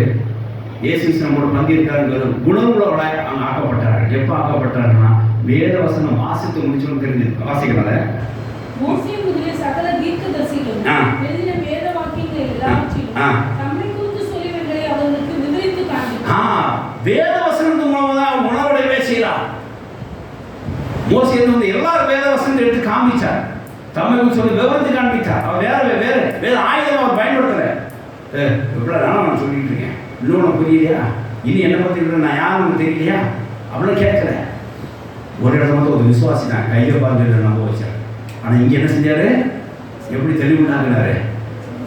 வசனத்தை காமிச்சு இதை நடந்ததா இல்லையா பாரு அப்படி சொல்லும் போதுதான் ஆஹா நம்மோட சேர்ந்து வந்தி இருக்கிறவர் இயேசு உணவடைஞ்சார். ஹல்லேலூயா. வசனம் தான் அவன் உணவோடு ஆக்கிச்சு. வசனம் தான் அவன் உணர்வு ஆக்கி அவருடைய உணர்வு ஆக்கி உயிர்த்தது இயேசுவை காண்பித்தது. ஹல்லேலூயா. இன்னைக்கு இயேசுவை முழுமையா நீங்க தரிசிக்க வேண்டும் என்று சொன்னால் வசனம் உங்கள் உணர்வாக்கக்கூடிய ஒப்புக்கொடுங்க. ஹல்லேலூயா. நிச்சயமா இயேசு முழு அந்த உயிர்த்தது முழு இயேசுவை பார்ப்பீங்க. இப்போ எப்படி இயேசுவை பார்த்து கொண்டிருக்க தெரியுமா? யாரோ சொல்லி கேள்விப்பட்டு சாட்சியா இருந்து அனுபவப்பட்டு தான் இயேசுவை நம்ம கற்றுக்கொண்டிருக்கிறோம். இயேசுவை பார்த்து கொண்டிருக்கிறோம். வசனம் என்ன செய்யணும்? உங்களுக்கு அது காண்பிக்கணும். வசனம் அது குணத்தில் உண்டாச்சுன்னா ஸ்ட்ராங்காக இருப்பீங்க. அது பாருங்க. அதுக்கப்புறம் என்ன செய்ய தெரியுமா? அவங்க எழுந்து போய் எல்லா சீடர்களுக்கும் அறிவித்து தைரியமாக பேச சொன்னாங்க. இந்த தெளிவு இந்த பலத்த சௌரியம் எப்படி வந்துச்சு அவங்களுக்கு? பேதுக்கு விளக்குனாரா? இல்லை மரியாதை சொன்னே ஓகேன்னு சொல்லிட்டாங்களா? எப்படி வந்துச்சு அது? இயேசு வேத வசனம் மூலமாக சொல்லி விளக்குறதுனாலே அந்த எம்மாவசேஷன் பெரிய தெளிவு உண்டாயிட்டு பிற்பாடு வசனம் வாசித்து தெரியும். இது வசனம் மூலமாக உண்டாச்சு அப்படின்னு நீங்கள் எப்படி சொல்கிறீங்க அப்படின்னு உங்களுக்கு கேட்கலாம். பாருங்க, அதுக்கு 32 ஒரு சாட்சி இருக்கு. பாருங்க 32 வசனம் வாசிங்க. 32வது வசனம். அப்பொழுது அவர்கள் ஒருவரை ஒருவர் நோக்கி வழியிலே அவர் நம்முடனே பேசி வேத வாக்கியங்களை நமக்கு விளங்க காட்டினபோது பாருங்க, வேத வாக்கியங்கள் உணவுலாம் ஆக்கும் போது தான் நமக்கு என்ன செஞ்சது? இருதயம் என்ன செஞ்சு கொண்டு விட்டு எரிஞ்சுது. அவங்க சொல்ற சாட்சியை பார்த்தீங்களா? வழியில இயேசு வந்ததுனாலன்னு சொல்லலை, அப்போ சொல்லலை. என்ன சொல்ற? வேத வாக்கியங்கள் நமக்கு விளக்கி காட்டினார். அது என்ன செஞ்சது? உணவுடன் ஆக்கிச்சு. வாசிங்க. வேத வாக்கியங்களை விளக்கி காட்டின போது, விளக்கி காட்டும் போது நம்முடைய இருதயம் நமக்குள்ளே கொழுந்துவிட்டு எரியவில்லையா? நம்முடைய இருதயம் நமக்குள்ள கொழுந்துவிட்டு எரியலையா? ஒரு ஃபயர் உண்டாகுங்க. வசனம் உங்களுக்கு உணவு ஆக்கிச்சு. என்ன செய்ய? உங்களுக்கு ஒரு ஃபயர் உண்டாகும். நீ காலை ஜெபிக்க கத்த அதை நான் உணர்த்தினா வெயிலாயோட சேதப்படுத்தினார். Full fire. ஹalleluya.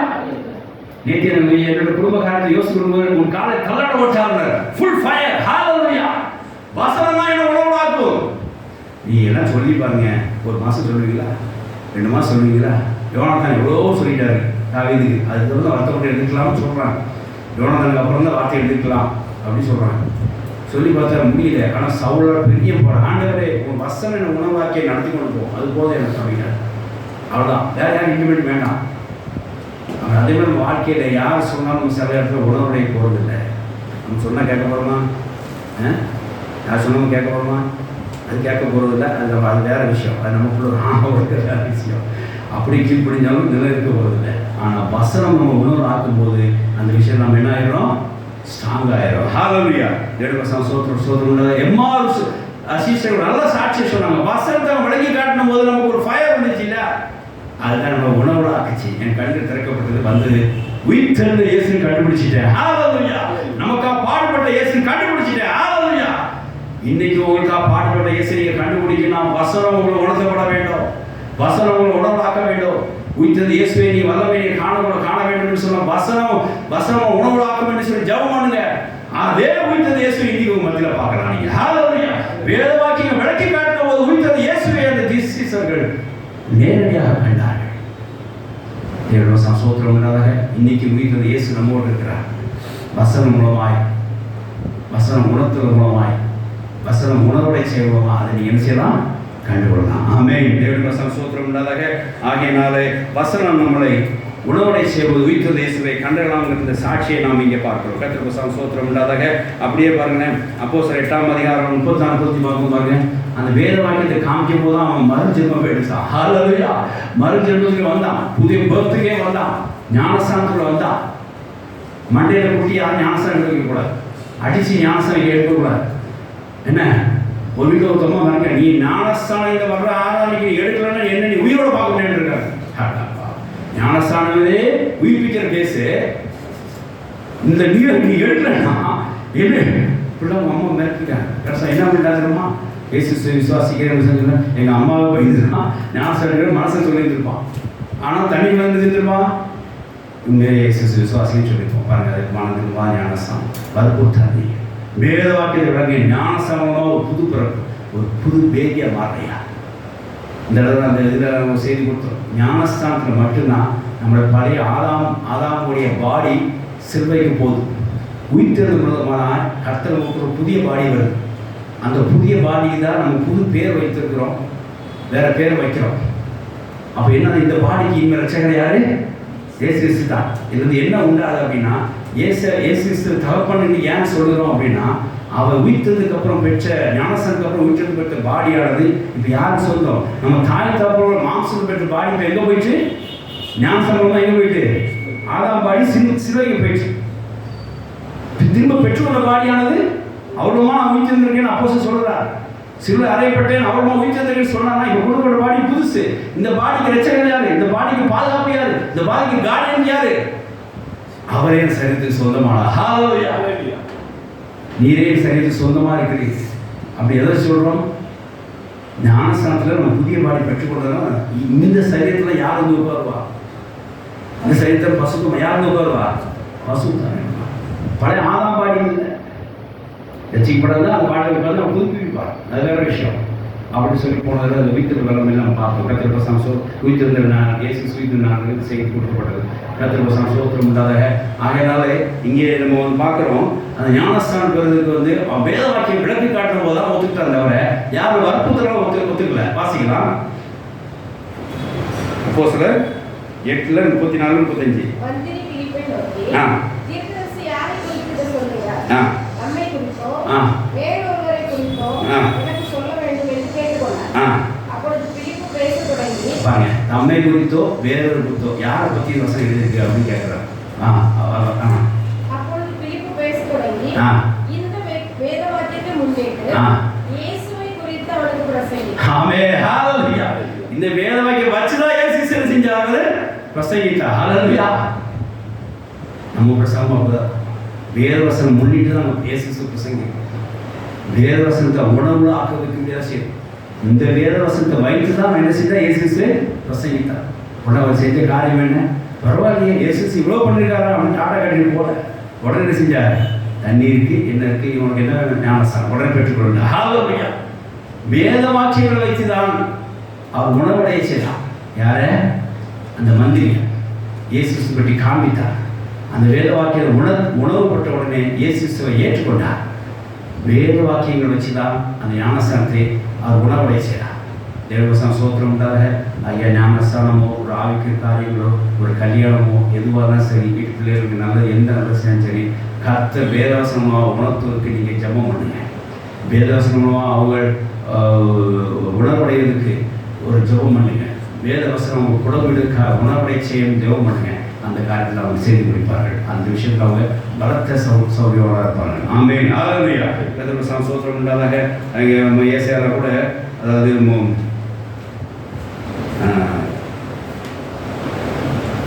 ஏசாயா, அதாவது சரி லூக்கா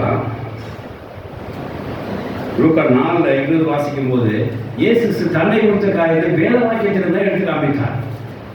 வேத வாக்கியங்களை அவங்க காண்பித்து அவங்க உணவடை செய்தார். நாம் தான் அவர் என்று சொல்லி தம்மை குறித்து வெளிப்படுத்தினார். தன்னை குறித்து காரியம் வேதவசனம் கொடுக்க சொல்லி வேதவசனம் வாசித்து உணவடை செய்து தம்மை அங்கே தேவகுமாராக வெளிப்படுத்தினார். வாசிக்கலாம். 20 வாசிங்க, பிற்பாடு 19 வாசிங்க. லூக்கா 4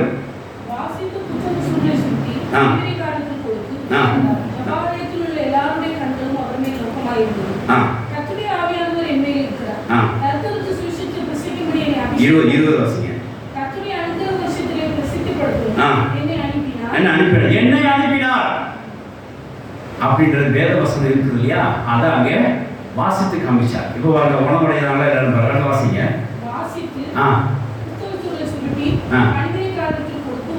உட்கார்ந்தார். கர்த்தர் வசனம் சோத்திரம் தன்னை ஸ்ட்ரெயிட்டாக வெளிப்படுத்தவில்லை, வசனம் மூலமாய் அங்கே செய்தார், வெளிப்படுத்தினார். வசனம் உணவுலாக்கத்தக்கதாக அங்கே நடந்து கொண்டார். அது 19 வசனம் வாசிங்க பாருங்க. 19 வாசிங்க போல. கர்த்தருடைய அனுக்கிற வருஷத்தை பிரசித்தப்படுத்தும் என்னை அனுப்பினார் என்று எழுதியிருக்கிற இடத்தை அவர் கண்டு. 20 வாசித்தீங்களா?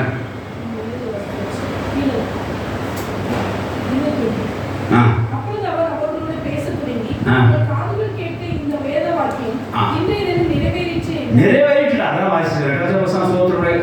உங்கள் காது கேட்க இந்த வேத வாக்கியம் நிறைவேறிற்று. ஹalleluya. வேத வசனம் மூலமாக தான் தன்னை தேவன் அங்கே தேவகுமாரன் சொல்லி அங்கே என்ன செய்தார்? காண்பித்தார். உணவு வாக்கியம் வசனம் மூலமாக தான் அங்கே உணவாக்கினார். வந்துட்டேன் நான் தான் தேவகுமாரன் அப்படின்னு எடுத்துன்னு சொல்லலை. எப்படி சொன்னார்? இந்த வாக்கியம் பிரகாரம் வேத வசனம் என்னது நிறைவேற்றி வேத வசனத்தை உணவுல ஆக்கும் பேசினார். இந்த வசனம் அவங்க யோசிக்கல, யாரா இருக்கும் யோசிச்சுட்டே இருக்காங்க. இந்த வசனம் வாசத்தை உணவுல ஆக்கி அவர் நான் தான் என்று சொல்லி சொன்னார். கர்த்தர் வசனம் சோத்திரம் இயேசு தான் நம்ம மாடல். எல்லாம் அவங்க வேத வாக்கியத்தை வச்சு தான் சொல்லுவாங்க. வேத வாக்கியம்லாம் சொல்ல மாட்டார். ஒரு டைவர்ஸ் கேஸ் எடுத்து போகும்போது என்ன சொன்னார்? அதாவது இந்த மாதிரி அதாவது தேவனிடத்தை மனிதன் பிரிக்காத கடவுள் எழுதியிருக்கிறது. ஆனால் மோசை உங்கள் கண்டுபிடித்தும் அந்த தலை சீட்டை கொடுத்தா வேதவசனம் வச்சு தான் காமித்தார். எல்லாமே வேதவசனம் வச்சு தான் செய்வார். வேதவசனம் உணவுல அப்படியா சொல்லுபடியாக போதிப்பார். தேவவசனம் சோத்திரம் தான் இங்கே தான் போதித்தார். தன்னை தேவகுமாரன் அங்கே உணவுல ஆக்குறதுக்கு வேதவசனத்தை எடுத்து அங்கே உணவுல ஆக்கினார். அப்போ புரிஞ்சுது, ஓஹோ இவர் தான் அதாக இருக்குமோ அப்படின்ட்டு ஒரு உணவுல ஆக்கிச்சு. அப்புறம் அவங்க எப்படி விசுவாசிக்கிறோ அதுக்கு தான் அவங்க நடந்துட்டாங்க. தேவவசனம் சோத்திரம் இல்லாதாக ஆகிய இயேசுக்கு ஒரு மாடலோட காட்டுறார். இங்கே பிலிப்பு அவங்க ஒரு நல்ல ஒரு மாடல் பார்க்குறோம். அதே இயேசு எம்மாசிஷனுக்கு ஒரு மாதிரியாக காண்பித்தார். வேதவசனம் விளக்கி காண்பித்து தான் தன்னை யார் அங்கே காண்பித்தார். தேவவசனம் சோத்திரம் இல்லாதாக ஆகியனாலே வேதவசனம் உணர்வுக்கு ஒப்பு கொடுத்தோமானால் நிச்சயமாக உயிர்த்தெழுந்த இயேசுவை நாம் இன்னும் அதிகமாய் அறிந்து கொள்வோம். பலத்த சௌரியனாக இருப்போம் என்கிறதை வேதாந்த நோக்கி நாட்டை போதிக்கிறதை நாம் அறிந்து கொள்ள வேண்டும். தேவனுடைய வசனம் ஸ்தோத்திரம் உண்டாதாக. சரி, இப்போ இது வரைக்கும் பாஸ்டோம். இனிமேல் வேத வசனம் எப்படி நம்மளை உணவு ஆக்கும் சுருக்கமாக 3 பாயிண்டாக பார்ப்போம். ஃபஸ்ட்டு 119, 105, 119, 105. வேத வசனம் ஒரு வெளிச்சத்தை உண்டா. எப்படி ஒரு மனுஷனை உணவு ஆகும்னா வேத வசனம் ஒரு மனுஷன் என்ன காட்டும்? ஒரு லைட்டை காட்டும், ஒரு பிரைட்னஸை காட்டும். வாசிக்கலாம், வேகம் வாசிக்கலாம். என் கால்களுக்கு தீபமும் பாதைக்கு வெளிச்சமா இருக்கு. ஃபுல்லாக பிரைட்டாக இருக்கிற வசனம் அது ஒன்று நான் உணவடைவேன் அப்படிங்கிறத அவருக்கு காட்டுறார். தேவ வசனம் சோத்திரம் இல்லாதாக. அதாவது ஒரு விஷயத்தை புரிஞ்சுக்கணும், கர்த்தரோட வார்த்தை வெளிச்சம் உள்ளது. இது தனி சப்ஜெக்ட், ஆனால் நீ எழுதிக்கோங்க. கர்த்தரோட வார்த்தை வெளிச்சம் உள்ளது. ஆதியாகமம் 1ஆம் அதிகாரம் 2-3 வாசிக்கலாம், வேகம் வாசிங்க. ஆதியாகமம் 1ஆம் அதிகாரம் 2-3 வேகம் வாசிங்க.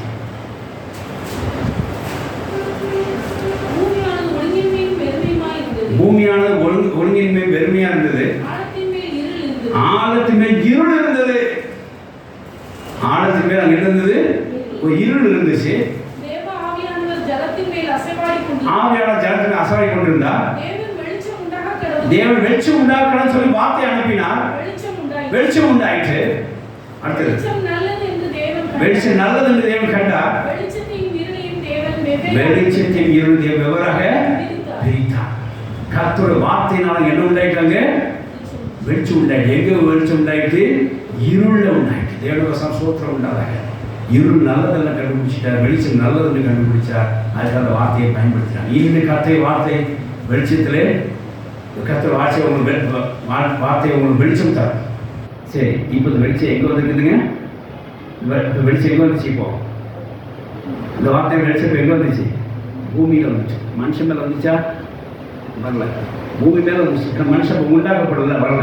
கர்த்தர் வசனம் சோத்திரம் உண்டாக. மனுஷன் மறுபடியும் எப்போ இருள் இருந்தான், அப்போ மறுபடியும் கர்த்தர் வார்த்தை வந்துச்சு, வெளிச்சம் வந்துச்சு. ஏசாயா 9ஆம் அதிகாரம் 8 வாசித்து பாருங்க. மனுஷன் மறுபடியும் இருளே இருந்தான், கர்த்தர் வார்த்தை அங்கே இறங்கிச்சு, அவன் பெரிய வெளிச்சத்தை கண்டான். ஹalleluya. இப்போதான் மனுஷங்கள் இறங்குறதை பார்க்கிறோம். அதாவது இஸ்ரவேல் ஜனங்கள் இறங்குறதே பார்க்கிறோம். வாசிக்கலாம். இருளில் இருக்கும் ஜனங்கள், இருளில் நடக்கிற ஜனங்கள் பெரிய வெளிச்சத்தை கண்டார்கள். 8 வாசிங்க சொன்னேன். ஏசாயா 9:8. ஆண்டவர் யாக்கோபுக்கு ஒரு வார்த்தை அனுப்பினார். பாருங்க, ஆண்டவர் யாக்கோபுக்கு ஒரு வார்த்தை அனுப்பினார், இஸ்ரவேலுக்கு வார்த்தை அனுப்பினார். அது இஸ்ரவேல் மேல் இறங்கிட்டு. இப்போ பாருங்க, வெளிச்சம் உண்டாக்கணும்னு சொல்லி ஆதியில சொன்ன வார்த்தையில எப்படி இருள ஒரு வெளிச்சம் இறங்கி அந்த பூமியை ஒரு வெளிச்சத்துக்கு வந்துச்சோ, அதே வார்த்தையை திருப்பி கர்த்தர் யார் மேல அனுப்புறார்? இஸ்ரவேல் ஜனங்களை இறங்கும்படி அனுப்புறார். இஸ்ரவேல் ஜனங்களை இறங்கிட்டு. எதுக்காக இறங்கிட்டு? இப்போ 2ஆம் வசனம் வாசிங்க. ஏசாயா இருளில் நடக்கிற ஜனங்கள் பெரிய வெளிச்சத்தை கண்டார்கள். ஹalleluya. இஸ்ரவேல் ஜனங்கள் இருள் நடந்துட்டு அப்படியே கர்த்தர் ஒரு வார்த்தையை செஞ்சார், யாக்கோபுக்கு ஒரு வார்த்தை அனுப்பினார், அவன் பெரிய வெளிச்சத்தை கண்டான். இப்போதான் யார் மேல இறங்குது? இஸ்ரவேல் ஜனங்கள் மேல இறங்கிச்சு. கர்த்தர் வார்த்தை வெளிச்சம் நமக்கு எப்ப இறங்கிச்சு? நமக்கு எது? யோவான் எடுத்துக்கோங்க. யோவான் 1ஆம் அதிகாரம் 16. அந்த வார்த்தை தேவனா இருந்தது. அந்த வார்த்தை தேவனுக்கு இருந்தது. அது வார்த்தையா இருந்தது. அந்த வார்த்தை என்ன செய்து? பூமியிலே மாம்சமாகி இதயத்தை வாசம் பண்ணிட்டு, அதுதான் இயேசு கிறிஸ்து. ஆமென். ஹalleluya. வாசிக்கலாம். 9 14. யோவான் 1:14. அந்த வார்த்தை மாம்சமாகி கிருபையினாலும் சத்தியத்தினாலும் நிறைந்தவராய் நமக்குள்ள வாசம் பண்ணினார். ஹalleluya. இப்போ வெளிச்சம் எங்க வந்துட்டு? வார்த்தை மாம்சமாகி நம்ம எழுந்துட்டு வந்துச்சு. ஹalleluya. அது இயேசு கிறிஸ்துவா. ஹalleluya. இதே வார்த்தை தான் அங்கே எழுதப்படுகிறது. இங்கே வாசிக்கிறோம். அதாவது எப்படின்னா, யூக்கால 1ஆம் அதிகாரம் 16-15 பார்த்தீங்கன்னா, இந்த நமக்குள்ளே வந்துச்சு சொன்ன பார்த்தீங்கன்னா, அது புறஜாதியர் வந்துச்சுங்கிறத இங்கே எழுக்கமாக போடப்படுறது. அதாவது ஆதியிலே பூமியிலே இருள் இருந்துச்சு, கர்த்தர் வார்த்தையினாலே வெளிச்சம் உண்டாயிடுச்சு. இது பூமி மேல் இறங்கின ஒரு வெளிச்சமா. பிற்பாடு இஸ்ரவேல் ஜனங்கள் இருள் இருந்தார்கள், யாக்கோபு மேல் வார்த்தை இறங்கிட்டு, அது அவங்க இறங்கி யாக்கோபு மேல் வார்த்தை அனுப்பினார், அது அவங்க இறங்கிட்டு, இப்போ இருள் ஜனங்கள் பெரிய வெளிச்சத்தை கண்டார்கள். இப்போ புறஜாதியருக்கு நமக்கு கர்த்தர் அந்த வார்த்தை மாம்சாவின் இதயத்திலே சத்தியத்தை கிருபையிலே வாசம் பண்ணினார். இங்கே நாம இருந்து நாம் என்ன செஞ்சோம்? வெளிச்சத்தை கண்டுகொண்டோம். இது இங்கே புறஜாதியர்னே போடப்படுங்க. புறஜாதியருக்கு வார்த்தை இங்கே இறக்கப்பட்டபடியா, இந்த வார்த்தை இங்கே மாம்சமா இறக்கப்பட்டபடியா, இங்கே புறஜாதியர் என்ன மாறிட்டாங்க? இப்போ வெளிச்சத்தின் பிள்ளைகளா மாறிட்டாங்க. வாசிக்கலாம். லூக்கா 1 14 15 16 ஜென்டைல்ஸும் இப்போ மாறிட்டாங்க. என்னாச்சு? லூக்கா 1ஆம் அதிகாரம் 14 15 16 மாற்றிட்டோன்னா மத்தேயு பாருங்க.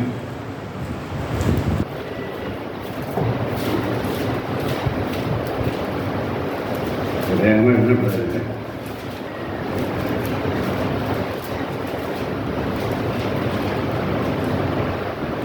தெரியல. லூக்கா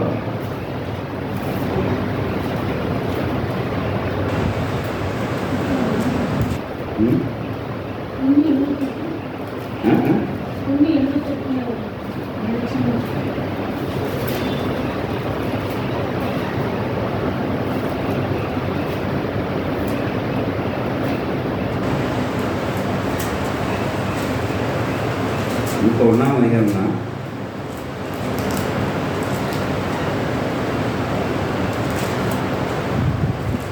இருபது ஜனங்கள் பெரிய வெளிச்சத்தை கண்டார்கள்.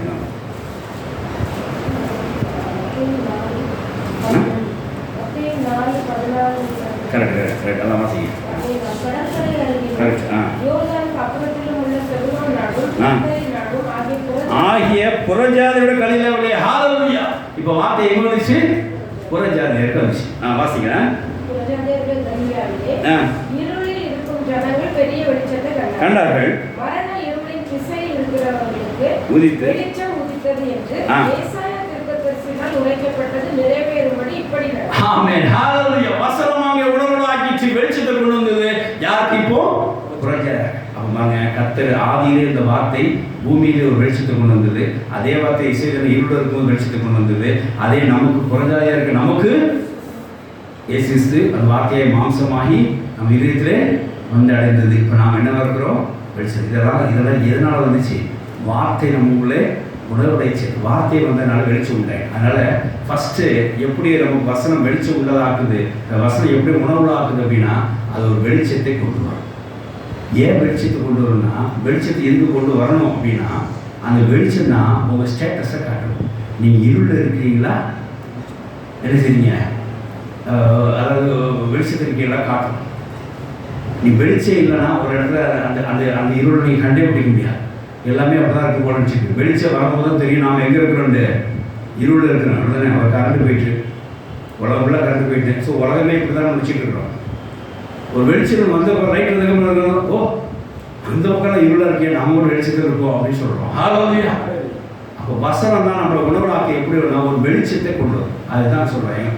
உங்கள் வசனம் எனக்கு காலுக்கு தீபமும் என் பாதைக்கு வெளிச்சம். வசனம் வந்தாலே அங்கே வெளிச்சம் உண்டாயிரும். இப்போ உங்களுக்கு தெரியும், நான் நிற்கிறேன்னா, உட்கார்ந்துருக்கேன்னா, தூங்குறேன்னா, இல்லை தூங்குற மாதிரி நடிக்கிறேன்னா, இதெல்லாம் என்ன தெரியும்? வெளிச்சத்து பிள்ளைகளை கண்டுபிடிச்சிடலாம். தேவனுடைய வசனம் ஸ்தோத்திரம் உண்டாக. வெளிச்சத்தில் தான் உங்கள் ஸ்டேட்டஸ் என்னன்னு தெரியும். நாம் தவறு பண்ணுறோமா சரியாக பண்ணுறோமான்னு எப்போ தான் தெரியும்? உங்களுக்கு வெளிச்சத்துக்கு தான் தெரியும். அதனால் வசனம் உங்களுக்கு உணவு ஆக்கும்போது ஒரு வெளிச்சம் உங்களுக்கு உண்டாகும். நீங்கள் இப்போ எங்கே இருக்கீங்கன்னு தெரியும். ஹalleluya.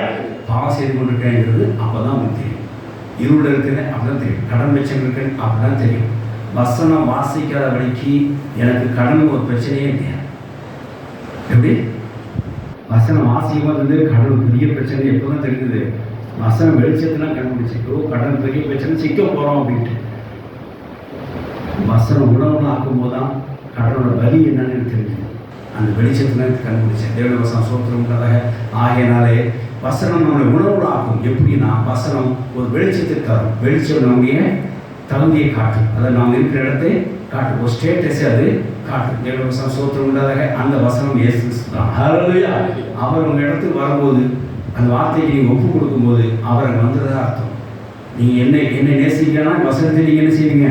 கடைபிடிப்பீர்கள் என்று சொல்லி, என் மேல் அன்பாக இருந்தீங்கன்னா என்னோட கற்பனை நீங்கள் என்ன செய்வீங்க? கைப்பிடிவீர்கள் என்று சொல்லி இயேசு சொல்கிறார். அப்போ என்ன அர்த்தம்?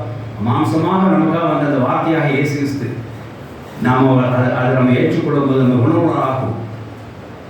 அது நமக்கு என்னது? நமக்கு ஒரு வெளிச்சத்தை தரும். நாம் இப்போ என்னவா இருக்கிறோங்கிறது அது காட்டும். அதனால் ஃபஸ்ட்டு நம்ம எப்படி உணவு ஆகும் அப்படின்னா ஒரு வெளிச்சத்தை அங்கே தரும். ஹalleluya. ஸ்தோத்திரம் உண்டாக. ரெண்டாவது, அந்த வெளிச்சம் வரனால என்ன பிரயோஜனம் அப்படின்னா அது உங்களுடைய அசுத்தத்தை காட்டும்.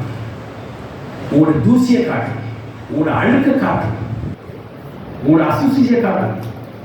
அடிக்கடி நீங்கள் செய்ய உதாரணத்தை சொல்லுவாங்க. எப்படின்னா, கூரையில் இருக்கிறோம், ஒரு கூரை கீழே இருக்கிறோம், இருட்டாக தான் இருக்கும். சரி, அந்த கூரையில் ஒரு ஓட்டை இருந்துச்சு அப்படின்னா அந்த ஓட்டையோட என்ன வரும்?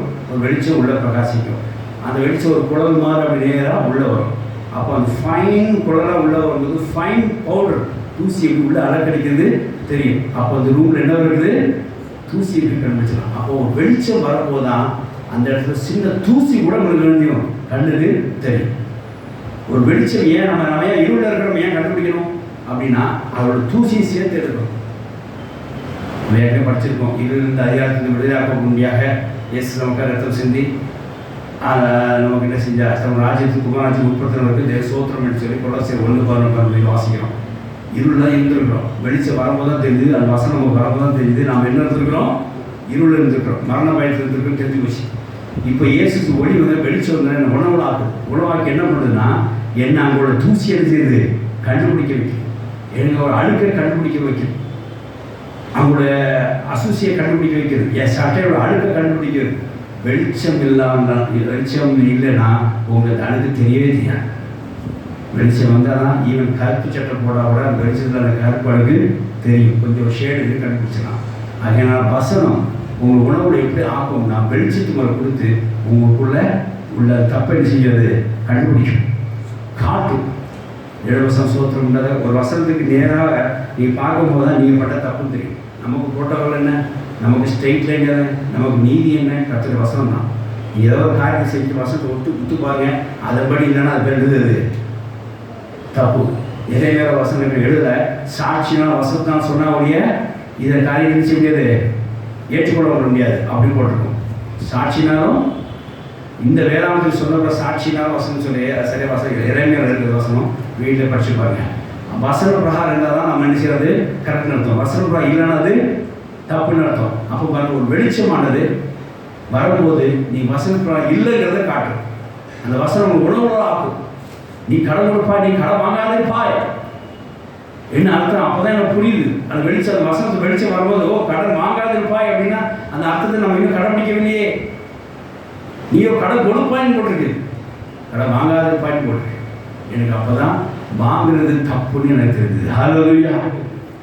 அந்த அசுசி, அந்த அழுக்கு, அந்த தூசி அந்த வசனம் வெளிச்சத்தில் கண்டுபிடிச்சேன். கடன் வாங்குறது தப்பு, விசுவாசத்தில் வராது எல்லாமே பாவம் தான் அப்படின்றது நான் கண்டுபிடிச்சேன். அப்போ இதை நம்ம செய்யக்கூடாது. இந்த வசனத்தை நான் விசுவாசிக்கிறேன். கடன் வாங்காத பேசுறதுக்கு நான் விசுவாசிக்கிறேன்.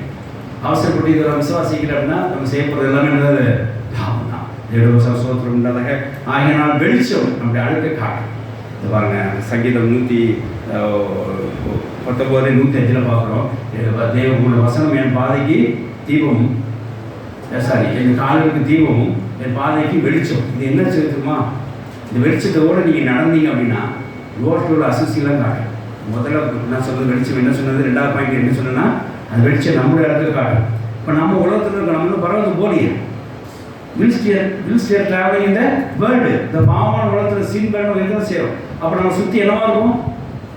கண்டிப்பாக அசுசி இருக்கும், ஒரு அழுக்கு இருக்கும், ஒரு பாவம் இருக்கும். இப்போ வசந்த வெளிச்சத்தில் போகும்போது தான் ஆஹா இது காமம், இது இச்சை, இது பொய், இது அழுக்கு, இது உள் அப்படின்னு வெளிச்சத்தை வச்சு போனால் தான் உண்டு. நம்ம இன்னும் அந்த பாவமான உலகத்தில் ட்ராவல் பண்ணிட்டு இருக்கும்போது நமக்கு வசனம் வெளிச்சம் இல்லாமல் போனால் நம்மளால ஒன்றும் செய்ய முடியாது, மாட்டிப்போம். வசனத்தோட ட்ராவல் போகும்போது வெளிச்சத்தில் போகும்போது தான் தெரிஞ்சு போயிடும், ஓ இது இங்கே இருக்கா நம்ம போகலாம். இன்னும் நம்ம அந்த பாவத்தோட நம்ம எப்படி ட்ராவல் பண்ண முடியும்? வசனத்து வெளிச்சத்தால் ட்ராவல் பண்ண முடியும். ஹல்லேலூயா. நீங்கள் யூத்தாக இருக்கிறீங்க, வாலிபர்களாக இருக்கிறீங்க, எப்படி நம்ம பாவமான உங்களை ட்ராவல் பண்ண முடியும்? பார்க்கறதுலாம் இச்சையாக இருக்குது, பார்க்கறதுலாம் காவமாக இருக்குது, மீடியா தொட்டு அதுக்கு மேலே இருக்குது. நம்ம எப்படி ஹேண்டில் பண்ணுவோம்? வசனத்தில் வச்சு தான் எது வெளிச்சம் வச்சு இது நல்லதா மீடியாவில் டேக் ஓவர் பண்ணுங்க. அந்த வசனம் வெளிச்சம் மீடியாவில் இது தவறாக க்ளோஸ் பண்ணுங்க, இதெல்லாம் இன் பண்ணுங்க, இதை லாக் அவுட் பண்ணுங்க. அப்படி எதை வச்சு நம்பிக்க முடியும்? அதெல்லாம் அடிக்கடி வாசிக்கிற வசனம், அதாவது 119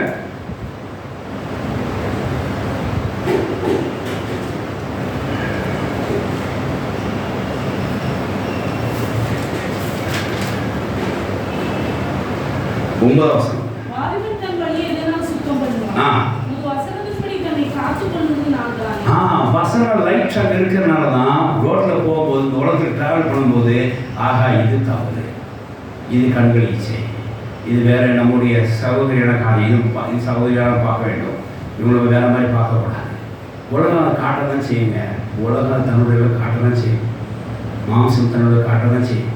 நாம் மயங்கக்கூடாது, நம்ம வருஷம் வெளிச்சத்தில் பார்க்கணும். அதில் எந்த வேலை பார்த்தா நம்ம ஒரு சகோதரியை பார்க்குறேன்னா நம்ம கூட்டம் யூத்து இந்த பாவத்தில் யூத்து பிள்ளையாக இருக்கிற நீங்கள், இந்த வாலிப வயசில் இருக்கிற நீங்கள், இந்த பாவமானவர்களை ட்ராவல் பண்ணுறதுக்கு நல்ல போதனை தான். வசனம் உணவுகளாக்கும், அது வெளிச்சத்தை தரும். வெளிச்சம் உங்களை எது தப்பு சரின்னு நீ கண்டுபிடிச்சிடலாம். இது தூசி, இது அழுக்கு. என்ன ஒரு சர்ப்பத்து இருக்குது, பார்க்க அழகாக இருக்குது. அதே சர்ப்பத்தில் பக்கத்தில் இன்னொரு சர்ப்பத்து இருக்குது, அது ஈய முடிச்சிட்டு இருக்கு. நீ எந்த சர்ப்பத்தை சாப்பிடுங்க?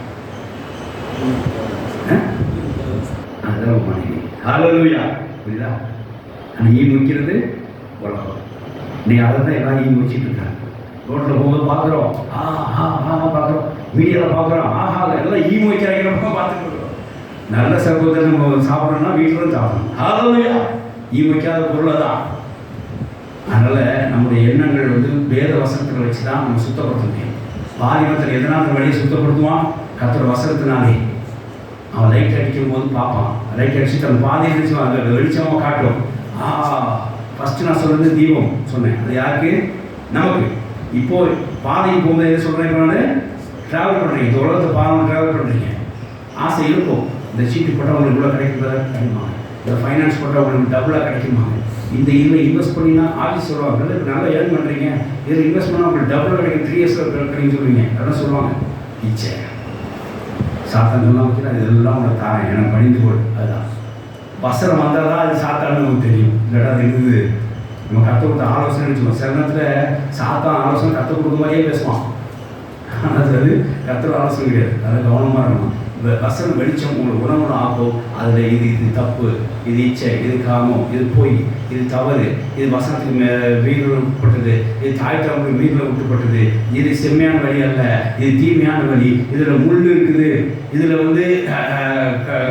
பள்ளம் இருக்குது, இதில் சருகு இருக்குது. எல்லாம் உங்களுக்கு எப்போ தெரியும்? கண்ணால் பார்த்தா தெரியாது. ஆவிக்கிற வாழ்க்கையிலே நீ வசனத்தை வெளிச்சத்தை பார்த்தா தான் புரியும். அப்படிதான் வசனம் உங்களை இது தப்பு சரின்னு சொல்லத்தக்கதாய் ஒரு உணவுல ஆக்கும். ஹல்லேலூயா. இது 2வது பாயிண்ட். ஃபர்ஸ்ட் பாயிண்ட் எப்படி உணவு ஆக்கணும்? வெளிச்சத்தை தரும். நீங்கள் இருக்கிற ஸ்டேட்டஸ் அது இருளாக வெளிச்சமாக காட்டும். 2வது அந்த வெளிச்சத்தில் ஒவ்வொரு தப்பை காட்டும். அடுத்தது உலகத்தில் நீங்கள் போயிட்டு இருக்கும்போது சுற்றி இருக்கிற பாவத்தை, குற்றங்கள், தப்பிதங்களை அதை உங்களுக்கு காட்டும். இது அகன்று போ, தள்ளி போ, சுத்தமாக போ என்று வசனம் உங்களை உணவாக்கும். 3வது காரியம், ஒன்ஸ் நீங்கள் அது பாதையில் போகும்போது இது தப்பு, இது அசிங்கம், இது அசூசி, இது அழுக்கு அப்படின்னு வெளிச்சம் காட்டிச்சுன்னா நீங்கள் என்ன பண்ணுங்க? உடனே எடுத்து பாக்கெட்டில் போடுவீங்களா? அது என்ன செய்வீங்க? என்ன செய்வீங்க? நல்லா இருக்கு அந்த சப்பத்தை ஈரம் வைக்கிறது, வீட்டில் போய் இந்த ஈரம் தொடச்சி சாப்பிட்டு அப்படிதான் நீ போட்டு வர. மீடியாவில் என்ன நினைக்கிறீங்க? மீடியா என்ன? மீடியாவுக்கு நான் ஒரு பேர் வச்சுருக்கேன். இந்த வாட்ஸ்அப் பார்க்குறாரு, டிக்டாக் பார்க்குறாரு, ரீல்ஸ் பார்க்குற ஒரு பேர் வச்சுருக்கேன். வெளியே இருக்கிற குப்பையெல்லாம் வீட்டுக்குள்ள வரணும்னா ஒரே கேட் இருக்குது, வீட்டு வாசல் இல்லை, நெட்ஒர்க் தான் இல்லை. என்ன நினைச்சிடும்? வெளியில் அடுக்கலாம், ஈ வைக்கிற ரோஸ் கொடுக்கலாம், இன்னொருத்தரலாம் ஏதா வச்சுக்கலாம். அதனால் நீங்கள் பார்க்கும்போது ஈ வைக்கிற ரக்கமாக சாப்பிட்டுருக்கேன் அப்படின்னு ஐயா சொன்னாங்க அப்படின்னு பார்த்துட்டே ஒவ்வொரு ரீல்ஸாக கிளிக் பண்ணுங்கள். உங்களுக்கு கொஞ்சம் ஃபுல்லாக ஈ தான். இன்ஸ்டாவில் பார்த்துருக்கான், பாதி நாள் ஈ தான் பார்த்துருக்கான், 10 நாள் ஆகுத்தேன். இன்ஸ்டாவே பார்த்துருக்கேன், லீவ் விட்டாச்சான். அதனால் நீ தான் வைக்கலாம்னு யாரோ ஒன்று சொல்லி கொடுத்துருக்காங்க. ஆமாம், பார்க்குறியா? ஒன்றா சொல்லுது நான் ஒருத்தர் தான் சொன்னேன். லீவ் விட்டா சொல்லுங்கள். ஈயை கொண்டு நேராக மொபைல் வழியாக வீட்டில் கொண்டு வந்துடாதீங்க. ஏன்னா அதெல்லாம் ஈ மூச்சது தான், சுத்தமானது கிடையாது. சுத்தமான கத்தம் கூட வச்சிருக்கிறாரு, தருவார். ஹல்லேலூயா. ஆமாம், தேவனுடைய வசனம் சோதனை உண்டாதாக. ஆயினால் வெளிச்சம் கர்த்தர் வசனம் நம்மளோட உணர்வு உள்ளாக்குது. அது வெளிச்சத்தை கொண்டு வந்து வெளிச்சத்தை நம்ம தப்பை கண்டுபிடிக்குது. இப்போ தப்பை கண்டுபிடிச்சதுக்கு அப்புறம் என்ன செய்யணும்? அதை எடுத்து பாக்கெட்டு உள்ள உணர்ந்துடக்கூடாது. அதை என்ன செய்ய உடனே விட்டு நான் அதை ஊரோட நாட்ட முடியுமா? இது என் பாஸ்டர் விரட்ட முடியாது. அது உலகம், அது அங்கே தான் இருக்கணும். நீ தான் என்ன செய்யணும்? நகர்ந்து போகணும், விடுதலை போகலாம். ஹல்லேலூயா. நீ உலகத்துக்கு போயிட்டு எங்கள் ஐயா சொல்லியிருக்க ஐயா அதெல்லாம் அடுக்கான் இல்லை, நீங்கள் என்ன ஈ முடிச்ச ரோஸ் கொடுக்குறேன் நட்டுங்க, நான் நடந்து போகிறேன் அப்படின்னா முதல்ல நம்ம தான் போடுவோம். அப்படின்னா செய்யக்கூடாது. நீ நகர்ந்து போயிடு. ஹல்லேலூயா. யோவான் 8:32 நீ இந்த சத்தியத்தை உணர்ந்தானால் அது உங்களை விடுதலை ஆக்கும். ஹalleluya. இது தப்பு, இது ராங்கு, இது அழுக்கு, இது அசுத்தம், இது அசுசி, ஒரு காமம் என்று அது உங்களுக்கு உணர்த்தப்பட்டுச்சுன்னா அங்கிருந்து நகர்ந்து போய் என்ன செஞ்சது? விடுதலை. சத்தியத்தை நீ அறிந்திருக்கிறீர்கள், சத்தியம் உங்களை விடுதலை ஆக்கும். ஆமென். ஹalleluya. வாசிக்கலாம். யோவான் 8:38. சத்தியத்தையும் அறிந்திருக்கீங்க, வசனத்தையும் அறிந்து சத்தியம் வசனத்தை அறிந்திருக்கீங்க, அது ஒரு உணவு ஆக்கியிருக்குது, வெளிச்சம் இருக்குது, அது இது தப்புன்னு சொல்லுது. இப்போ நீங்க அறிந்து நினைச்சிருங்க, விடுதலை. சத்தியத்தை அறிந்திருங்கள், சத்தியம் உங்களை விடுதலை ஆகும். ஆமென். ஹalleluya. ஆகியால் ஒரு வசனமானது நமக்கு உணவு ஆக்குது, வெளிச்சத்தை காமிக்குது, நாம் எங்க இருக்கிறத காட்டுது. இருளையா வெளிச்சத்துக்காக அடுத்தது அந்த இருளில் இருந்தோமானால் அவருடைய அசுசி, அவருடைய தப்பு, அவருடைய பாவங்கள் அழுக்கை நம்ம காட்டுது, நமக்குள்ள காட்டுது, குணத்திற்கு காட்டுது. மூணாவது அது எப்படி உணவுல ஆகுது அப்படின்னா அந்த பாவத்தை தப்பு விட்டு விலை ஓடி விடுதலை பெறுகிறது காட்டுது. ஹalleluya. இப்படிதான் ஒரு மனுஷனை உணவுலாக்கி ஒரு பாவத்திலிருந்து விடுதலை கொடுக்கப்பட்டு கர்த்தர் நம்மை ஆசீர்வதிக்கிறார். ஆமென். ஹalleluya. தேவனுடைய பிள்ளைகள் நல்லா கவனிச்சுக்கோங்க. ஆகையினாலே இங்கே நம்ம பார்க்குறவங்க பாருங்க, இந்த வசனமானது நம்ம நித்திய மீட்பு வரை கொண்டு செல்லும். யோவான் 5:30 வாசிக்கும் போது அது நித்திய மீட்பு வரை கொண்டு போயிடும். இங்கே பரிசுத்தமாக்கி, இங்கே உங்களுக்கு வெளிச்சத்தை காட்டி, நீங்கள் இருக்கிற நிலைமை காமிச்சு, அவரோட அழுக்க காமிச்சு, அழுக்கிறது விலைக்கு போச்சேது விடுதலை கொடுத்து நித்திய மீட்பு வரைக்கும் இந்த வசனம் உங்களுக்கு உணவு ஆக்குங்கிறது வேத வசனம் நம்ம காட்டுகிறத வாசிக்கலாம். அவைகளால் உங்களுக்கு நித்திய ஜீவன் உண்டு என்று எண்ணுகிறீர்கள், என்னை குறித்து சாட்சி கொடுக்கும். அது ஹalleluya. இயேசு கிறிஸ்து வார்த்தை தான் இயேசு கிறிஸ்து. இயேசு தேவனுடைய வார்த்தையை சாட்சி கொடுக்குறது. அது எங்கே கொண்டு போவோம்? நித்திய மீட்பை கொண்டு போய் சேர்க்கும். அதனால தேவவசனம் மூலமாய் நாம் எதையும் உணர்த்தப்படுறதுக்கு ஒப்பு கொடுப்போம். தேவவசனம் மூலமாய் நாம் உணர்வுடையதுக்கு ஒப்பு கொடுப்போம். அதில் ஒரு வெளிச்சத்தை காட்டும், நாம் எங்கே இருக்குங்கிறதை காட்டும். இருளியா பகல் இருக்கிற காட்டும். இருளில் நாம் இருந்தோமானால் அதோட அழுக்கையும் அதோட அசுசியும் அதோடைய அசுத்தத்தையும் நம்ம வெளிப்படுத்தும். நீங்கள் உங்களுடைய வெளிப்படுத்தும், உலகத்துடைய வெளிப்படுத்தும். அதை வைத்துக்கொண்டு நீங்கள் என்ன செய்யுங்க? அங்கிருந்து நகர்ந்து போய் அதில் விடுதலாகி நித்திய அடைந்து கொள்ளுங்க. இப்படி தான் நீங்கள் என்ன செய்யணும்? கர்த்தர் வசன பிரகாரமாய் நீங்கள் உணவு ஆக்கப்பட்டு அதுபடி கேட்டு நடக்கப்பட்டு பலத்த சௌகரியனாக நீங்கள் மாற வேண்டும் என்பதுதான் அந்த செய்தியோட சாராம்சம். ஆமென். ஹalleluya. நீங்கள் பலத்த சௌகரியனாக மாற வேண்டும் என்று சொன்னால் தேவன் வசனத்துக்கு உணவுலாக ஒப்பு கொடுங்க. அது உங்கள் வெளிச்சத்தை காட்டும். அது உங்களுடைய தப்பிதங்களை வெளிச்சத்து நடந்த தப்பிதங்களை காட்டும். அந்த தப்பிதங்களுக்கு நீங்கள் விடுதலை ஆகுங்க. நிச்சயமாக அது உங்களுக்கு பலத்த சௌகரியம் கூடி சேர்த்து நித்திய மீட்பை கொண்டு சேர்க்கும். ஹalleluya. ஏன்னா அந்த வார்த்தை, அந்த வசனம் இயேசு கிறிஸ்து. ஹalleluya. அது ஒப்பு கொடுக்கும்போது அது உங்களை உணவுல ஆக்கும். தேவனுடைய வசனம் ஸ்தோத்திரம் உண்டாதாக. ஆகையினாலே அப்போஸ்தலர் 17:11 வாசித்து முடிக்கலாம். நம்முடைய சாட்சியானது இப்படி தான் இருக்க வேண்டும். வேதவசனம் ஆராய்ந்து பார்த்து எதிரெல்லாம் நம்ம உணவுலாகும், எதிரெல்லாம் விடுதலை பெற வேண்டும் அப்படின்றது அறிவுபூர்வமாக அது அப்படி அந்த எதிரெல்லாம் விடுதலை ஆக வேண்டும் அப்படின்றத நீங்கள் வேதவசனத்தை தேடி ஆராய பசுக்காக உதவி செய்வார். அப்படி செய்யும்போது அது உங்கள் உணவுனாகும், வெளிச்சத்தை காட்டும், நம்மளுடைய அசுத்தங்கள் தப்பிதங்களை காட்டும். அதோடைய விலைக்கு போய் அதிலிருந்து நீங்கள் என்ன செய்யலாம்? விடுதலை பெற்று நீங்கள் பலத்தை சௌரனாகி இயேசு நிச்சய நித்தியமைப்பை நம்ம பெற்றுக்கொள்ளலாம். வாசிக்கலாம். பசுதாரன் அதுக்கு உதவி செய்வார். வாசிக்கலாம். வாசிக்க முடியும். அப்போஸ்தலர் 17:11.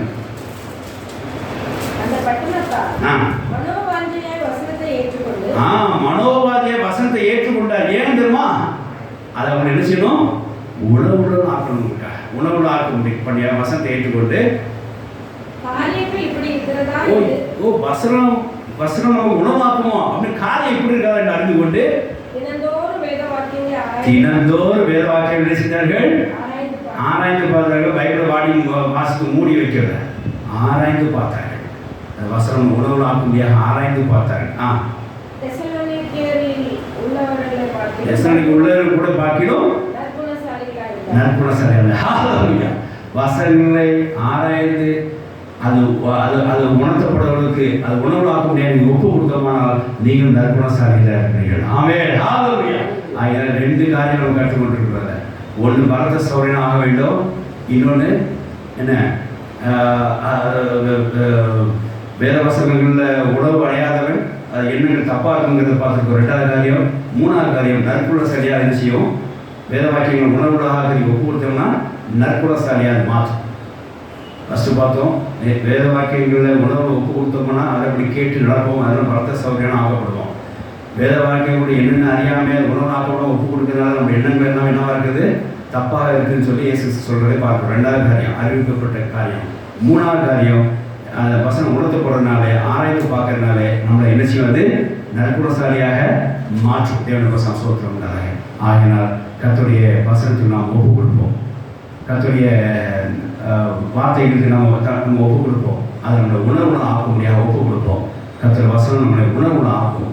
உணவு ஆக்கி ஒரு வெளிச்சத்து வசனம் மூலமாய் நமக்கு வெளிச்சம், அந்த உணவு எப்படி கர்த்தர் வசனம் எப்படி உணவுல ஆகும் அப்படின்னா அது ஒரு வெளிச்சத்தை தரும். அது வெளிச்சத்து மூலமாய் நாம் எங்கே இருக்குங்கிறத கண்டறியலாம், ஒரு ஸ்டேட்டஸை கண்டறியலாம். அந்த ஸ்டேட்டஸில் நம்ம என்னவா இருக்கிறோம், எப்படிப்பட்டதாக இருக்கிறோம், அழுக்காக இருக்கிறோம், அசுத்தமாக இருக்கிறோங்கிறத கண்டுபிடிக்கலாம். ரோட்டில் போகும்போது நம்ம ஆவிகளோட ட்ராவல் பண்ணும்போது எதுனா அடுக்கு என்னங்கிறது வெளிச்சத்தை வச்சு வசனம் வச்சு கண்டுபிடிக்கலாம். அதை வச்சு அதோட விலகி நாம் விடுதலை ஆகலாம். இப்படி செய்யறதுனால நம்ம பலத்த சௌகரியனாகவும் நற்குணசாலியாகவும் எண்ணங்கள் நல்லெண்ண உடையவனாகவும் நாம் காணப்படலாம். இது நம்ம நிச்சயம் தீர்ப்பை நாம இயேசு மாத்திர நம்ம மத்தியிலே நிறைவேறலாம். ஆமென். ஹல்லேலூயா. ஆகையால் தொடர்ந்து கர்த்தருடைய வசனமானது நம்மளை உணவாக்க ஒப்பு கொடுப்போம். கர்த்தர் ஆசைப்படுறாங்க. ஆமென். ஹல்லேலூயா. ஹல்லேலூயா. கர்த்தர் இந்த வார்த்தைகளையும் ஆசைப்படுறாங்க. ஆமென்.